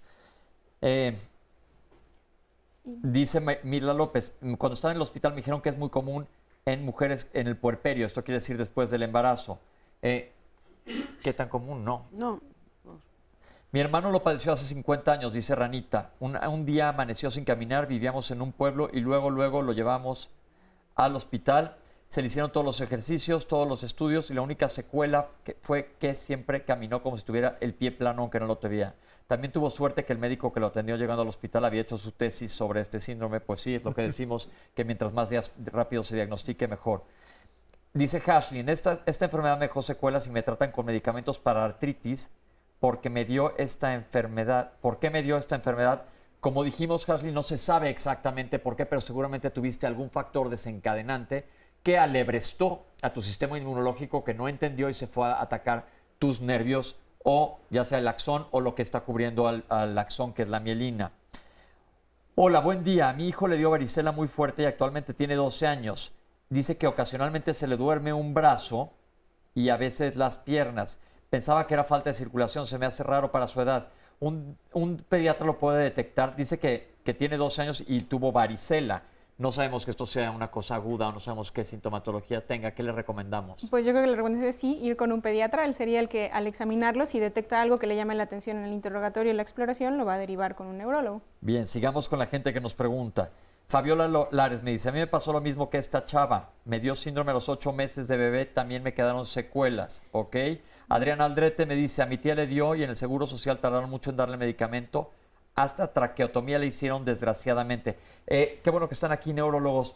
La gente, nadie queremos que nos hagan una traqueostomía, pero ¿por qué es necesario? Yo creo que más que satanizar al procedimiento quirúrgico de la traqueostomía, finalmente si la indicación existe va a brindar muchísimo más beneficios que dejar el tubo traqueal colocado lastima menos a la laringe, se facilita la aspiración de secreciones y cuando la recuperación del paciente haya llegado al punto en el que la traqueostomía se pueda retirar, simplemente se retira y se cierra. Y se cierra sola. Déjenme explicar lo que es una traqueostomía para que la gente que no sepa. Cuando nos intuban, es decir, nos ponen un tubo para que respiremos con una máquina junto, nos abren la laringe y se mete un tubo para que podamos respirar. Nuestros músculos no funcionan, entonces una máquina, un respirador va a hacer que funcionemos. Cuando pasa mucho tiempo y es necesario seguir intubados, se quita este tubo y se hace un agujero sobre la tráquea y se mete una cánula para que sigamos respirando por ahí, como dice el doctor, para no lastimar la laringe, que es nuestra caja de voz. Esto es el objetivo de la traqueostomía. Una vez que mejoras, se te quita el tubo y se cierra la traqueostomía y puedes vivir perfectamente bien. El manejo de secreciones, nosotros producimos moco continuamente en tubo digestivo, nada más 2 litros, por ejemplo, de saliva, más de la cara hacia arriba, alrededor de 2 litros que estamos continuamente deglutiendo y muchas veces, si no deglutimos adecuadamente, se va a ir hacia los pulmones, más que los pulmones también producen secreciones, entonces es más fácil manejarlas si hay una traqueostomía. Ahora sí, perdón. No, pues nada más decir que en Guillain-Barré más o menos entre 10 y 30% de los pacientes van a requerir algún tipo de asistencia ventilatoria por la debilidad que comentaba Paul de la musculatura respiratoria y vulvar, que es la del cuello. Y a estos pacientes se les intuba con el fin de que mientras se da el tratamiento, pues ya sea con inmunoglobulina, plasmaféresis, y el paciente va recuperando la fuerza con ayuda de la fisioterapia, entonces ya es una ventilación, digamos, transitoria y se da en más o menos este porcentaje de pacientes, 10 a 30%. Perfecto. Dice Ileana, al parecer me descartaron el síndrome y el diagnóstico fue PDIC, pero es un estudio porque me dijeron que no tenía caso. No sé lo que sea esto, PDIC. Sí, es una neuropatía crónica, da síntomas parecidos al Guillain-Barré, pero evoluciona en forma muy, muy lenta. En el transcurso de meses el paciente va teniendo el hormigueo, la debilidad y se va deteriorando poco a poco la forma de caminar y la sensibilidad. Es un mecanismo muy similar al del Guillain-Barré, pero en forma lenta. Ok. Tuve mi bebé, dice Fabiola Lares, y durante el embarazo me dijeron que tuve una neuropatía muy severa. Neuropatía quiere decir alteración de los nervios, y si nos pudieran ampliar un poco porque es amplísimo el tema de neuropatía. No todas las neuropatías son iguales. No. O sea, el nervio periférico se puede enfermar por, como dijo Paul, por muchísimas causas, son 1300 formas de neuropatía. Entonces, una de ellas, como dijo Paul, es Guillain-Barré, pero pues hay muchas causas que pueden dañar al nervio periférico. Y se manejan de manera diferente. Sí, se manejan de forma diferente y tienen causas diferentes. Dice Isabel que a su pareja se le enfrían las piernas de la rodilla para abajo y le sudan. ¿Qué podría ser? No. Quién sabe, hay que ir al médico a que te busquen, pero no suena a esta patología. Hace 11 años, dice Elvia, tuve Guillain-Barré y fui tratada en el Instituto Nacional de Neurología durante 3 meses internada, después me dieron de alta, y tuve rehabilitación que me fue muy bien, caminé a los 6 meses, solo quedó una secuela que fue en la vejiga. Quiero saber si es normal, se me sale aquí unas caritas que haya quedado con movimientos nocturnos en las piernas. No parece tener relación, debe ser algo independiente. Bien, dice Nata Torres. A mi hijo, dice, de 6 años siempre le duelen las piernas y las rodillas. Hay veces que incluso le cuesta trabajo caminar, es muy recurrente. Le he comentado a su médico, pero dice que son dolores del crecimiento. Dolores del crecimiento es algo que se diagnostica con mucha frecuencia, es algo de exclusión. Si a un niño le duelen con frecuencia los músculos, los huesos, las articulaciones y demás, es un motivo para ir con el pediatra también. En sus consultas, de hecho, de seguimiento se interroga sobre este tipo de molestias y tiene que ahondarse y explorarse con más detalle. Entonces, si esa es la molestia que tiene, no parece nada relacionado con un Guillain-Barré, pero sí tiene que ir a que lo diagnostiquen. Dice Elena Landazuri, hola, buen día, mi hijo de 25 años le dio con variante de Millet-Fischer y está recuperado al 95%. Pregunta si regresa la enfermedad. Bueno, sí, igual que con las otras formas de Guillain-Barré, pues más o menos un 2% de los pacientes tienen una forma de recurrencia, pero la recurrencia es aún más rara cuando son estas variantes extrañas. Menos frecuentes. Sí, porque de por sí son enfermedades muy, muy raras. Ok, ¿existe algún medicamento que regenere la mielina o los axones o lo que se hace es quitar al atacante? Exacto. Sí, se tiene que quitar la inflamación del nervio y la rehabilitación es la manera de regenerar el nervio. ¿Qué es el CIDP? No sé qué sea. Sí, quiere decir polineuropatía desmielinizante inflamatoria crónica. Ok. Es lo que hablábamos un poquito antes de un mecanismo inmunológico al nervio, pero en forma lenta. Nos pregunta Mirla López, buenos días, somos de Monterrey. Después del tratamiento es recomendable tomar o comer naturalmente que ayude a la pronta rehabilitación de la melena o de nuestras secuelas de que la rehabilitación, pero tengo entendido frutos rojos ayudan neuralmente o hay ciertos frutos secos o vitaminas o algún medicamento. No. Alimentación sana, Sí, básicamente. en general. Ok, vamos a ver acá si tengo alguna otra pregunta antes de tenernos que ir un corte. Ahora que estoy campechaneando yo las preguntas me estoy tardando más, pero ahí vamos. Tengo dos preguntas. La especialista Paola mencionó que el Instituto Nacional de Pediatría era de tercer nivel. ¿A qué se refiere con esto? Existen diferentes niveles de especialidad. El de tercer nivel es el más alto, donde manejan las cosas más difíciles o cosas más extrañas.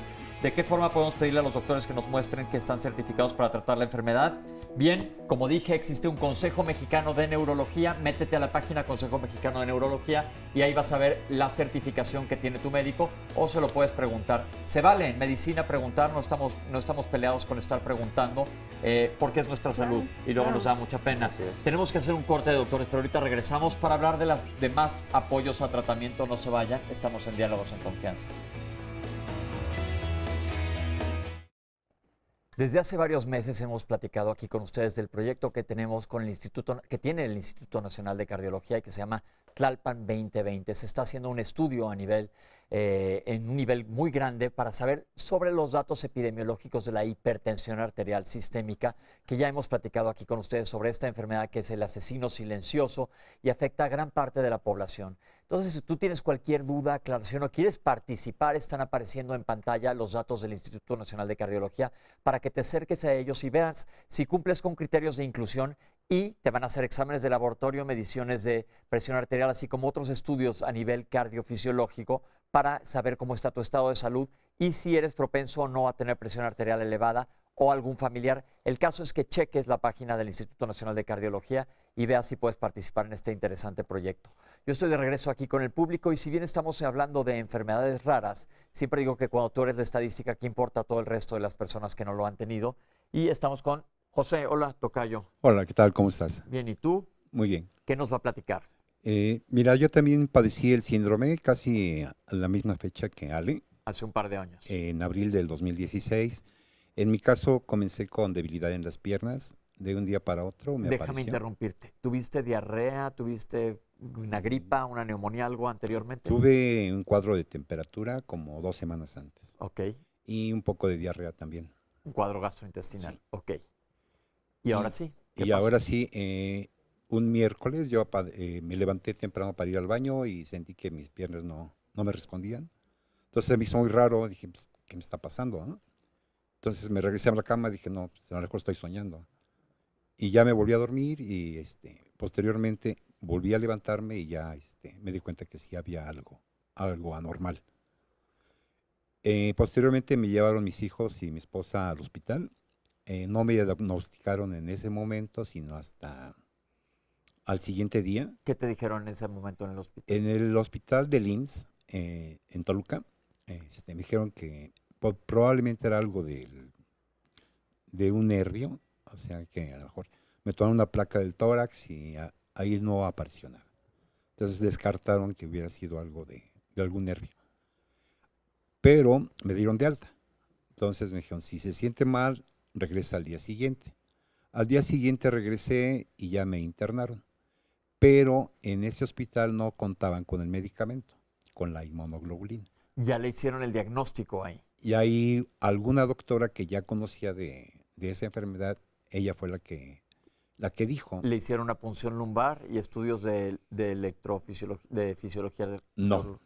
No, final, fue únicamente clínico. Sí, y de ahí me dijeron que como no tenía el medicamento, que me iban a trasladar a otro hospital. Me trajeron aquí a la Ciudad de México a una clínica que tampoco tenía el tratamiento, el medicamento. Entonces finalmente llegué al centro médico, que es de tercer nivel, que ahí me dijeron, ya llegó a donde tenía que estar, ya está en buenas manos. Entonces ahí ya comenzaron a aplicarme el medicamento. ¿Ahí le hicieron estudios en el centro? Ahí sí ya. ¿Qué la estudios le punción hicieron? lumbar, Ajá. el estudio de Neurofisiología. y ahí ya comenzó el tratamiento. ¿Qué le dieron? ¿Plasmaféresis o la inmunoglobulina? Inmunoglobulina. Ok. ¿Y cuánto tiempo después de que aplicaron el tratamiento sintió mejoría? Pues casi a los 15 días más o menos. De hecho, yo presenté un cuadro así como de cuadraplegia.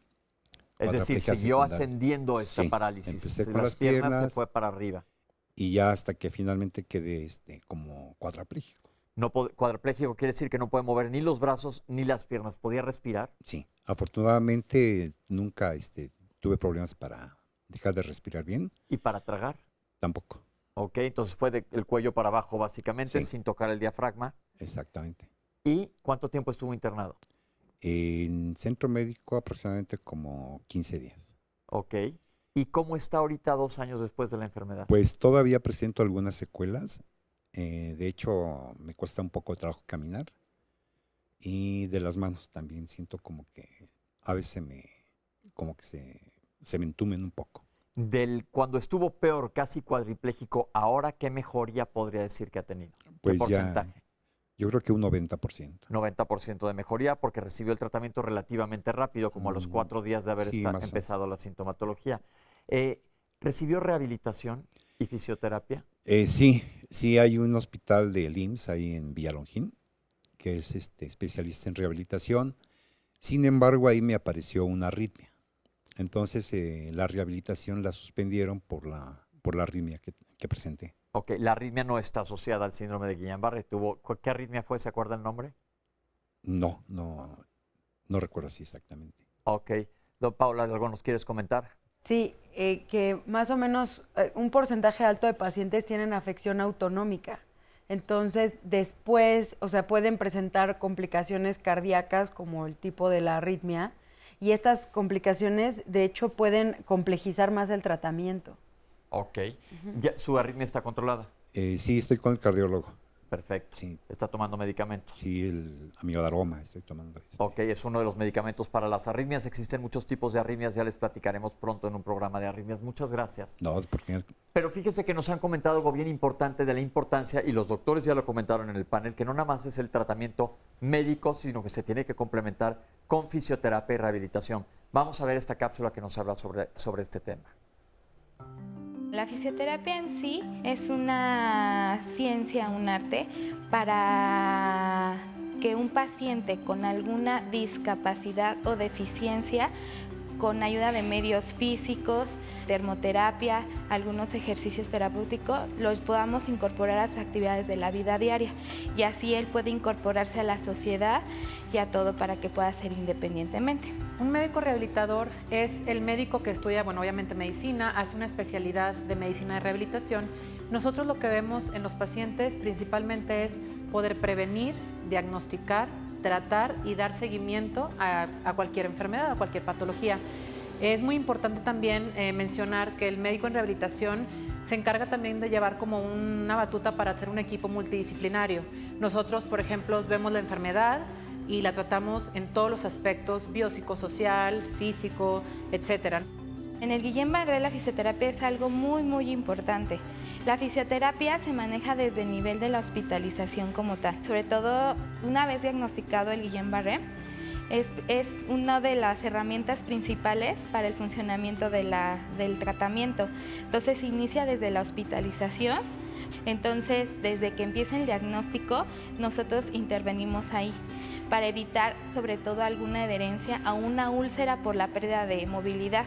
Hay pacientes, dependiendo del tipo de etapa que está, es donde intervenimos, y principalmente en la terapia respiratoria, porque este tipo de pacientes, sobre todo a nivel hospitalario, presenta mucha debilidad en músculos respiratorios, y lo que queremos es evitar una ventilación mecánica, a que le pongan oxígeno, que tenga otro tipo de herramienta donde él pueda pueda respirar por sí solo. Es bien importante que el médico rehabilitador esté bien familiarizado con las enfermedades, en este caso con Guillain-Barré. ¿Por qué? Porque nosotros tenemos que saber todo el grupo de síntomas, de signos, las secuelas que puede dejar la enfermedad. Entonces, conociendo bien la enfermedad, nosotros podemos abordar al paciente desde el día 0 de enfermedad hasta dar un seguimiento hasta que el paciente regrese a su vida normal o lo más parecido a la normalidad que el paciente tenga. Nosotros los rehabilitadores estamos atentos en todos los aspectos del paciente con Guillain-Barré, en este caso, ya que el paciente con Guillain-Barré va a desarrollar diferentes alteraciones tanto motoras, sensitivas, pero también nosotros estamos como atentos a la parte emocional. El paciente que está preocupado si va a volver a caminar, si el paciente está preocupado porque él es el proveedor de la familia y el paciente está hospitalizado, ya no puede dar más trabajo para la familia, dinero, etcétera. Entonces el paciente puede desarrollar un poquito de depresión, ansiedad, miedo, dolor, etcétera. ¿Qué hacemos nosotros? Detectamos esto, es bien importante detectarlo porque eso también a nosotros nos va a dar la pauta de que se haga una rehabilitación muy exitosa. Ahí lo tienen y ahorita vamos a preguntarle a los doctores qué opinan, pero tenemos algunas preguntas extras. Nos dice Vero, mi hermano tiene 1 año con la enfermedad. Quiero saber en cuánto tiempo se va a recuperar y si hay alguna secuela. ¿Se puede dar esta respuesta así de fácil o se tiene que individualizar cada caso? Sí, es individual. Después de 1 año, evidentemente ya no hay inflamación del nervio y lo que hay son secuelas. Entonces es donde la rehabilitación física es muy, muy importante para tratar de mejorar la movilidad, volver a ganar fuerza y tratar de que el paciente vuelva a la independencia. Perfecto. Nos dice María Eugenia Montiel, ahorita tengo un hermano muy grave, está siendo tratado en el seguro, pero no saben qué enfermedad tiene, solo él dejó de caminar de repente y no sabemos qué hacer. No vemos ninguna mejoría y lo único que nos dicen es que seamos pacientes. Me gustaría que me puedan ayudar. ¿Qué le podemos decir a María Eugenia? Pues está muy difícil con esta poca información sobre el caso. Que se acerque a sus médicos. Que hable con sus médicos, hablar con sus neurólogos para buscar, pídeles cuál es la enfermedad, cuál es el nombre de la enfermedad que tiene tu hermano. Dices que todavía no saben exactamente qué tiene, no sabemos tampoco dónde lo estén atendiendo, esperemos que sea un lugar de 3er nivel, sobre todo para que esté con la persona adecuada y te puedan dar un diagnóstico y un tratamiento, pero en base a lo que nos dices, pues está muy difícil. ¿Algo que quieran comentar? Nada específicamente. Bien, nos dice Óscar Bustamante, en el Instituto de Neurología está la licenciada Aurora Cadena Quesada, quien hizo su tesis en el síndrome, tiene un grupo de ayuda, ella tiene este jueves una reunión para pacientes y familiares, este hospital se encuentra en Insurgente Sur y la página de Facebook es Guillain-Barré México, el correo es guillainbarredf@gmail.com. Muchas gracias por esta información, mientras más información fidedigna tengamos va a ser mucho mejor. Vamos a ver qué nos dice la gente de Facebook Live. Mi hijo, ya lo comenté. ¿Existe algún medicamento para regenerar la mielina? Ya también lo comentamos.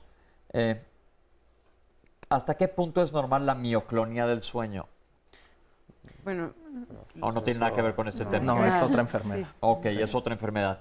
Bien, ¿cuándo se tiene que, ahora sí vamos a hablar un poco de rehabilitación, cuándo se debe iniciar la rehabilitación una vez que diagnosticamos el padecimiento? Desde el diagnóstico. En el diagnóstico. Ok. O sea, se hace una rehabilitación en el diagnóstico que va enfocada a la problemática motora del paciente y esa rehabilitación pues va cambiando conforme el paciente va logrando metas, o sea, se van estableciendo metas y pues es una rehabilitación que se individualiza. Ok, ¿cuál es el objetivo de la rehabilitación? Porque por un lado no te estás moviendo, entonces es importante mover los músculos y por otro estimularlos a que vuelvan a agarrar caminito. Sí, la rehabilitación tiene 2 objetivos. Uno es mejorar la movilidad y la fuerza y el segundo, y creo yo más importante, es prevenir complicaciones, porque el paciente inmóvil se complica. ¿Qué le pasa al paciente inmóvil? Hacen infecciones respiratorias, es la complicación mucho más común. Entonces, como decían en la cápsula, es muy importante la terapia respiratoria, que el paciente aprenda a respirar, a expectorar, o sea, a sacar las flemas, a oxigenar de una manera adecuada, a movilizarlo para que esas flemas también se muevan y no se conviertan en infección, en neumonía. Las escaras, la prevención de escaras. ¿Qué son escaras, doctor? Son lesiones que aparecen en la piel, úlceras en las zonas donde el paciente presiona el cuerpo contra el colchón o contra el sillón. Como no se mueve y no siente y no se puede mover, se van haciendo lesiones en la piel que se van profundizando y pueden ser un problema. Sobre todo ocurren en los talones, sobre todo ocurren en la región sacra, en las pompas, por así decirlo. Se van haciendo, se hacen unas ulceritas y estas van creciendo y llegan a se pueden infectar, tienen que tener curaciones diarias. Por esto es importante que todos los pacientes que estén inmovilizados, independientemente de la causa de la inmovilización, reciban este tipo de fisioterapia. Por eso se cambian de lado, se bajan al sillón, etcétera. ¿Qué más de rehabilitación? ¿En niños es fácil? Sí, o sea, el tratamiento se inicia igual. En cuanto se hace el diagnóstico, se pide a un rehabilitador que haga la valoración para que vea cuáles son los músculos más afectados y sobre cuáles se va a hacer un plan de tratamiento. Aquí también, creo que fueron recurrentes algunos comentarios en las redes sociales, no solamente es dar el tratamiento, aunque sea el tratamiento de primera elección, plasmaféresis o gamma-globulina, y se dé oportunamente, no todos los pacientes se recuperan y no todos se recuperan al 100%, ¿no? Incluye todo el resto del manejo y aparte otros factores de riesgo para el pronóstico, si requirieron o no ventilación mecánica, con cuánta gravedad se presentó, en qué edad se presentó, qué variante tiene. Entonces, no todos los Guillain-Barré son iguales, entonces no todos responden igual al tratamiento. Y por lo mismo, el pronóstico tampoco es igual. El pronóstico no es el mismo, ¿no? A algunos les puede ir bien, a algunos les puede ir muy bien, a otros les puede ir muy mal. Entonces, depende de muchos otros factores, como los que mencioné.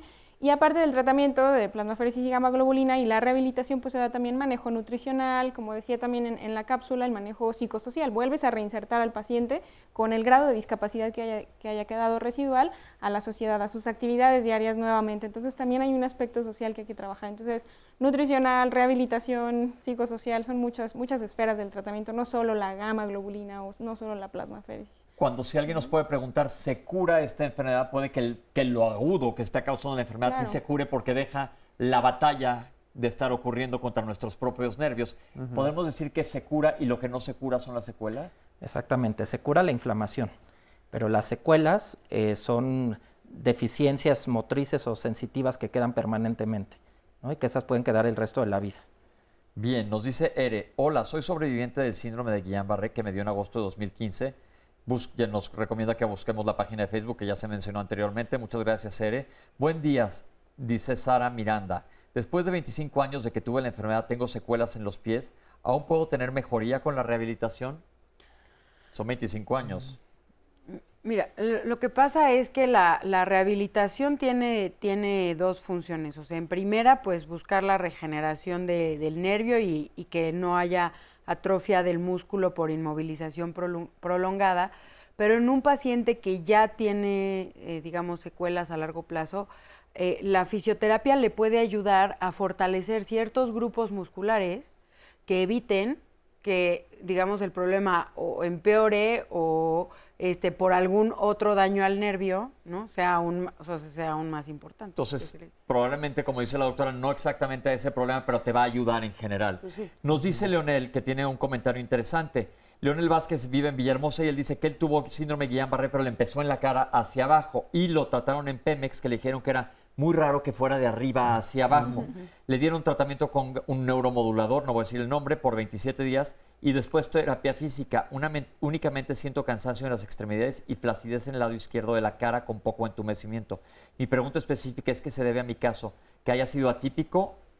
En primer lugar, ¿habrá sido Guillain-Barré? Sí, es una de las variantes, que empiece en lugar de ascendente de arriba hacia abajo. Ok. Nata Torres dice, a mi mamá hace 6 años lo operaron de una hernia de disco muy severa, pero ahora tiene el dolor y se le duermen sus brazos, así como dolor en sus piernas como ciática. Le dijeron que era el túnel del carpo. No, el túnel del carpo no tiene nada que ver con las piernas. Y le hicieron un estudio de toques eléctricos, le dijeron que estaba bien. ¿Podría estar relacionado con Guillain-Barré? No. Tu respuesta aquí es no. Hola, dice Betty, soy sobreviviente de este síndrome, he tenido 5 eventos de CIDP, he tenido 5 eventos en mi vida, a Dios gracias, especialistas me han salvado la vida en la raza, qué bueno. Socorro nos felicita por los programas, gracias Socorro. Hablan de cirugías de columna, que esto pues es otro tema diferente, ya tuvimos un programa sobre enfermedades de la columna y se habló ampliamente de cirugía, vale la pena que lo vean. El año pasado empecé con dolor neuropático, diplopía, es decir, ver doble y pérdida de fuerza en las piernas. Estuve internado en el Hospital Gia González sin poder caminar. Dice Antonio Farfán, está muy largo el comentario, lo voy a leer con calma y ahorita regresamos contigo, Antonio, no te vayas, estamos en Diálogos en Confianza.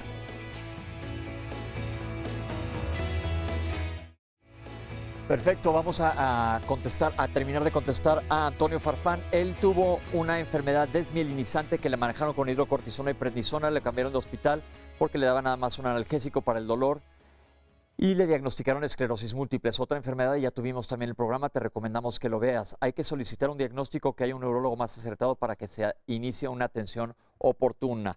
Vamos a ver el resumen de lo que hemos visto hasta ahora. Y obviamente por la parálisis es una enfermedad que puede asociarse a muerte. Es baja, la tasa de mortalidad es muy baja, es del 1%, 1 de cada 100 pacientes con Guillain-Barré. En los niños muchas veces lo que se nota es que tienen una marcha inestable, o sea, por la debilidad que empieza en las piernas, o se rehúsan a caminar o cuando los hacen caminar, se dejan caer o empiezan a caminar como patitos. Y están irritables porque les duele y demás, y tienen como estas alteraciones que no saben muy bien cómo referirlas, como estas alteraciones en la sensibilidad, el hormigueo. Hay una relación directa, por supuesto, entre el pronóstico y la velocidad del diagnóstico y, por supuesto, el inicio del tratamiento. Mientras más se retrase el diagnóstico y, por supuesto, inicie el tratamiento, el pronóstico va a ser menos favorable para el paciente. Es raro, pero más o menos 2 a 5% de los pacientes pueden experimentar alguna recurrencia. 80% a los 6 meses están caminando de nuevo y 84% al año están caminando de nuevo. Entre 20 y 30% quedan con algún tipo de debilidad que normalmente no, como en el caso de Ale, no es significativo para su vida diaria. Hay un 10 a 15% de los pacientes que quedan con secuelas graves. Hay principalmente 2 tratamientos que se dan. Uno es la plasmaféresis, es una máquina que lo que hace es sacar los anticuerpos circulantes del cuerpo y tiene poca disponibilidad en el país. Y la otra es la inmunoglobulina, que es un medicamento que se pasa por la vena y modula la respuesta inmunológica. En niños es igual, se puede hacer ambos procedimientos, se prefiere la inmunoglobulina porque es mucho menos invasiva. En el tratamiento, ya sea con inmunoglobulina o con plasmaféresis, el resultado es igual de bueno con cada uno. El mejor es el que más rápido tenga disponibilidad del paciente. 1, doblar, estira, 2. Cuando ya está el paciente en casa, se les recomienda que realice por lo menos 2 veces al día el ejercicio. Muy importante darle hincapié al paciente que no debe de fatigar. Son ejercicios muy cortos a tolerancia y poco a poco ir progresando la intensidad. ¿Cómo colaboramos el médico en rehabilitación con un licenciado en terapia física? Somos el equipo, es mancuerna totalmente. O sea, el médico en rehabilitación no podemos funcionar si nada más evaluamos al paciente, no funcionamos sin ellos, ¿no? Y ellos también necesitan esta parte médica para poder ellos también dar la pauta de qué pueden hacer y qué no pueden hacer en la terapia. Entonces, yo como médico en rehabilitación evalúo al paciente, un poco de características importantes, todo lo que está en ese momento padeciendo el paciente, y con eso yo hago un plan personalizado. Digo, ok, este paciente tiene esto, tiene esto, tiene esto, con esto vamos a trabajar y yo quisiera que mejorara en esto, en fortalecer, que pudiera caminar, etcétera, etcétera, ¿no? Damos algunas indicaciones escritas o habladas directamente con el terapeuta. Incluso, de hecho, aunque estén escritas, con el terapeuta tenemos que tener comunicación muy estrecha para poder decirle, sabes que con este paciente me interesa esto, esto y esto. Y ahora sí el terapeuta lo que hace es, él realiza los ejercicios o realiza las técnicas específicas para poder lograr el objetivo que yo planteé en el programa. 8. Doctores, ¿cómo ven? ¿Qué tan importante y cuánto tiempo se debe seguir la rehabilitación? Bueno, primero iniciarla en cuanto sea posible en la fase aguda y en el periodo de rehabilitación mientras el paciente lo siga requiriendo. ¿Cuánto tiempo? La misma enfermedad lo va a ir.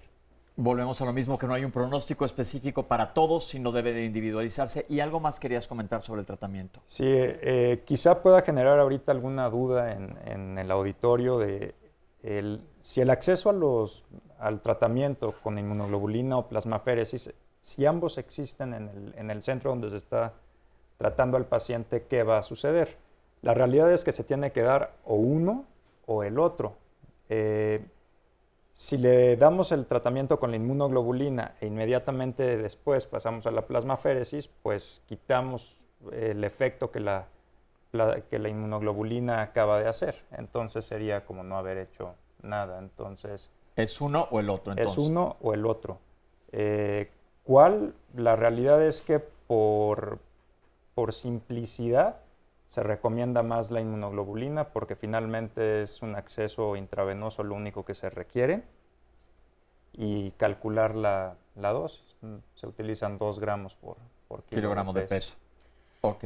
Y a mí sí, va a haber muchas ocasiones en las que el paciente no pueda acceder a ningún tratamiento, y para eso también hay organizaciones como la Fundación Guillain-Barré, que vimos en uno de los segmentos, que ayuda a los pacientes a conseguir el tratamiento.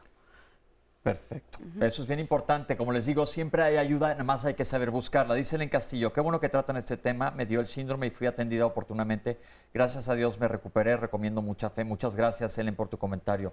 Mirla López Peña, yo soy parte de un grupo que es Guillain-Barré Monterrey y Karina Medina. Por lo pronto acudimos y estamos visitando enfermos. Perfecto, los pueden buscar también en Facebook, supongo. Avísanos para que te pongamos en las redes sociales. Anel Vázquez, ¿podría hacer un programa con el tema de embolias, por favor? Ya lo hicimos, vale la pena que lo busques, Anel. Hola, en mi caso empezó con mareo, vómito y después adormecimiento de manos y piernas. Pensó mi doctor que era laberintitis. Perdón, pero es que me salen aquí unos emojis. Me hicieron electromiografía y velocidad de conducción y así me diagnosticaron síndrome de Guillain-Barré. Me pusieron inmunoglobulina y plasmaféresis. A lo mejor fue en diferentes momentos porque es la importancia que lo que dice el doctor. Ahora solo me queda una secuela de neuropatía en mi pierna izquierda. Tomo un medicamento y nado 3 días por semana. Esto es bien importante lo que dijo el doctor, que sea un tratamiento u otro. Porque si la plasmaféresis básicamente pensamos que va a salir, nos van a sacar la sangre por un filtro y en un filtro se van a quedar todos los anticuerpos malos que están atacando. Si te ponen un medicamento que es la inmunoglobulina, también no lo van a reconocer y se va a quedar atorado en este tamizaje. Entonces es uno u el otro tratamiento, no los dos. Ahora, en cuanto a la rehabilitación, hay mucha gente que claudica o deja de hacer rehabilitación en general porque les duele o porque les molesta. ¿Cuál es la importancia de verdad de la rehabilitación? Insistirles a estas personas, porque lo he visto con varias personas que dejaron de ir a tratamiento porque se sintieron un poquito mejor. Sí, es fundamental. La verdad es que pensar en un tratamiento de Guillain-Barré sin rehabilitación no tiene sentido. Se puede recibir el medicamento o la plasmaféresis, pero si el paciente no hace un buen programa de terapia física, no vamos a conseguir esta mejoría en la fuerza como esperamos, ¿no? Entonces, la terapia duele, sí, la terapia molesta, hay contracturas, hay dolor muscular, hay muchas cosas del ejercicio intenso que se hace, pero es necesario pasarlo si queremos pensar a largo plazo en una recuperación completa. Bien, tenemos una pregunta interesante de Sofía Garduño. Dice, mi hermano está diagnosticado con Guillain-Barré. Hace una semana se cayó y le sacaron radiografías y los huesos salieron muy porosos. ¿Debo darle calcio? El radiólogo me dijo que esto es debido a que no camina, que le dio osteoporosis. ¿Esto es cierto? Y si bien aquí hay algunas bases ciertas de que mientras la gente que no se mueve es mucho más fácil que le dé osteoporosis, esto me imagino que si es Guillain-Barré es una cosa muy aguda, no te da osteoporosis aguda. ¿Qué podrían comentar al respecto, doctores? Primero que nada, no le des calcio, ahorita te voy a decir por qué. Sí, para que haya descalcificación en el hueso tiene que haber inmovilidad prolongada. Es decir, meses y meses que el paciente está sin caminar, sin usar los músculos, y entonces sí se va perdiendo calcio. En Guillain-Barré lo podemos ver como parte de las secuelas, pero a muy largo plazo, después de meses o años, y por las secuelas, no por la propia enfermedad, ¿no? Ok, y luego para diagnosticar los medicamentos que no le hayan dado de forma concomitante, por ejemplo, cortisona, que sabemos que puede favorecer osteoporosis. O sea, habrá que ver el caso. Qué sucedió alrededor de, aunque formalmente no existe una indicación de dar cortisona o glucocorticoides a los pacientes con Guillain-Barré. No hay una indicación formal para hacerlo, eso es importante que lo sepan. Y ahora, una radiografía no es el método ideal, para diagnosticar osteoporosis. Ya tuvimos un programa, se necesita una densitometría ósea. ¿Qué te recomendamos ver? No des calcio, porque muchas veces se requiere algún medicamento para que fije además el calcio. Entonces, no te automediques, el calcio tiene efectos colaterales en tubo digestivo, en riñón, etcétera. Entonces, no se lo des nada más por tu cuenta, sino que asegúrate que esté perfectamente indicado. Déjenme ver, doctores, tengo aquí otra pregunta. Cuando Oscar le hace así, me van a decir, ¿qué onda, Oscar? Pero ya te comprendo, si me estás viendo desde tu casa, es por esto, porque los que no somos millennials nos atoramos un poco con la tecnología. Buenos días, una pregunta. Tengo 45 años y siento debilidad en las piernas, nos dice Andrés, y a la hora de hincarme siento como espinas en las rodillas y ahora ahora también en mi pie izquierdo y se me va hasta el pie. ¿Qué tengo que hacer? Esto lo detecté hace como un mes. Ir con un neurólogo a que te diga si tienes alguna alteración, pero no suena a este síndrome, sobre todo porque ya es un mes de evolución. Hola, buen día, dice Mario Andraca. Tengo aproximadamente 7 años con el síndrome, pero no he recuperado mis fuerzas. ¿Qué puedo hacer? Solo he recibido terapia física. Aquí hay una pregunta que me nace a mí, doctores.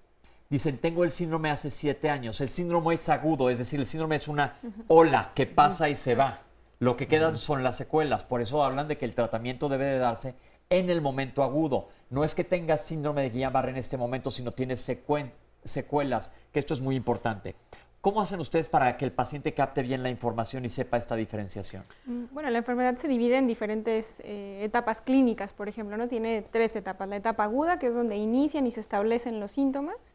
Después viene una etapa como de meseta, donde se estabiliza, ya no progresa más la debilidad, ya llega a su nadir, al punto máximo de debilidad que va a tener por esa enfermedad, y después viene la fase de recuperación. Entonces, en esa fase de recuperación es donde, justo ya lo comentaba, no hay un medicamento que ayude a regenerar los nervios o el axón y demás, sino rehabilitación, eso sería lo único, ¿no? Obviamente va a haber secuelas que no van a ser tan recuperables, pero se divide como en esas 3 etapas. Entonces, como le dices, la enfermedad o el síndrome de Guillain-Barré pues es algo agudo, ya después pasa y lo que queda son secuelas y son las que hay que trabajar, pero... Doctora, tú que ves niños, ¿es más fácil que se recupere al 100% un niño por la edad? No, no necesariamente. En el caso de nervios periféricos no hablamos justo de ese concepto. Dependen de muchos factores. Incluso si son niños muy pequeños, es un factor de mal pronóstico para recuperación. Entonces, no se relaciona. ¿En adultos hay factores de buen pronóstico para recuperación? Sí, depende de la variante, eso es lo más importante. Si solo se daña la mielina y no el axón o si el cable, el paciente recupera más fácilmente. Los pacientes que no son intubados y no requieren ventilación mecánica también es de buen pronóstico. El tiempo de tratamiento, insistimos otra vez, el paciente que inició rehabilitación temprana, sí tenemos factores de buen pronóstico para saber si el paciente va a recuperar por completo o es probable que quede con secuelas. Porque esto es muy importante. Yo creo que esta es una de las preguntas comunes que deben de recibir ustedes por parte de los pacientes. ¿Cómo voy a quedar? Claro. Y casi siempre con lo que estoy viendo es que no es una cuestión definitiva. Ustedes no pueden contestar eso con certitud. No. Se va contestando conforme va avanzando. O sea, tú acompañas a tu paciente en la fase aguda, por supuesto, impactas en su tratamiento y en el pronóstico, y en la fase de rehabilitación los vas acompañando, y con la respuesta que vayas viendo del paciente, de alguna forma ajustas el pronóstico. ¿Cuánto dura más o menos la etapa aguda? ¿Esto sí es un pronóstico o es variable? Dura un mes. Sí. La etapa aguda es un mes. Entonces, es decir, hasta antes de un mes es muy difícil que se dé un pronóstico. Claro. En ese mes se va a llegar, como dijo la doctora, el nadir. Nadir es lo máximo, el tope de lesión que puede causar. Exacto. Y después de eso empieza el periodo de recuperación que puede ir, pues ya tuvimos aquí en el público y hemos visto testimonios aquí en nuestras pantallas, que puede durar varios años. Quiero que cada uno de ustedes nos den un mensaje al público, porque se nos está acabando el programa, sobre qué creen que falte decir cada uno desde su perspectiva en cuanto a la enfermedad. Bueno, con niños, que parece un escenario bastante complicado, los papás conocen mejor a los niños más que el médico, ¿no? Entonces siempre tenemos que poner mucha atención a lo que los padres notan. Si hay algo en la forma de caminar, alguna queja en particular, algo que noten en su hijo, siempre es una muy buena justificación para buscar al especialista y que ellos nos digan si es algo anormal o es parte del desarrollo o es algo anormal y necesite algo más. Entonces, los papás son muy buenos para identificar: mi hijo no camina bien, mi hijo no se mueve igual, mi hijo se queja de algo. Entonces, eso nos ayuda mucho.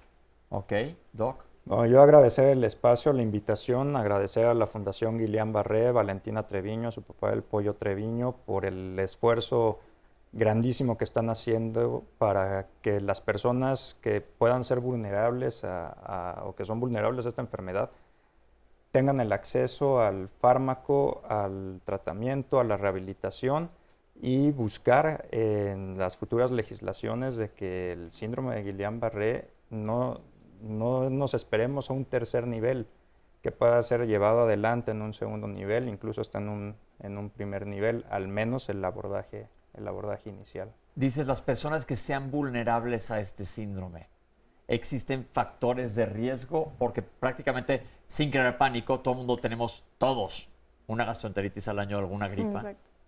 Vulnerables en el sentido del acceso al tratamiento. Ok, que eso es bien importante y lo hemos estado hablando a lo largo del programa. Entonces, se felicita a la Fundación por estos esfuerzos que hacen e incluir a las personas que ojalá y se pueda cubrir el medicamento, porque esta es una de las cuestiones que vemos aquí todos los lunes, que dicen es que en mi padecimiento no lo cubren, y bueno, cuando es tu padecimiento, pues sí quieres que estés cubierto, doctora. Pues nada más que la gente sepa que esta es una enfermedad rara, pero que se puede presentar en cualquier persona, y que cuando los síntomas o cuando nosotros pensemos que algo está mal, nos acerquemos a un médico que esté certificado, que esté preparado como un neurólogo para este tipo de enfermedades y que el tratamiento, si bien no es un tratamiento muy accesible en el país, siempre se tome en cuenta los esfuerzos de los civiles, ¿no? Como la Fundación Guillain-Barré, que ayuda a las personas que no tienen acceso a tratamiento a conseguirlo. Perfecto, Doc. Y a mí me gustaría insistir mucho en el tratamiento oportuno.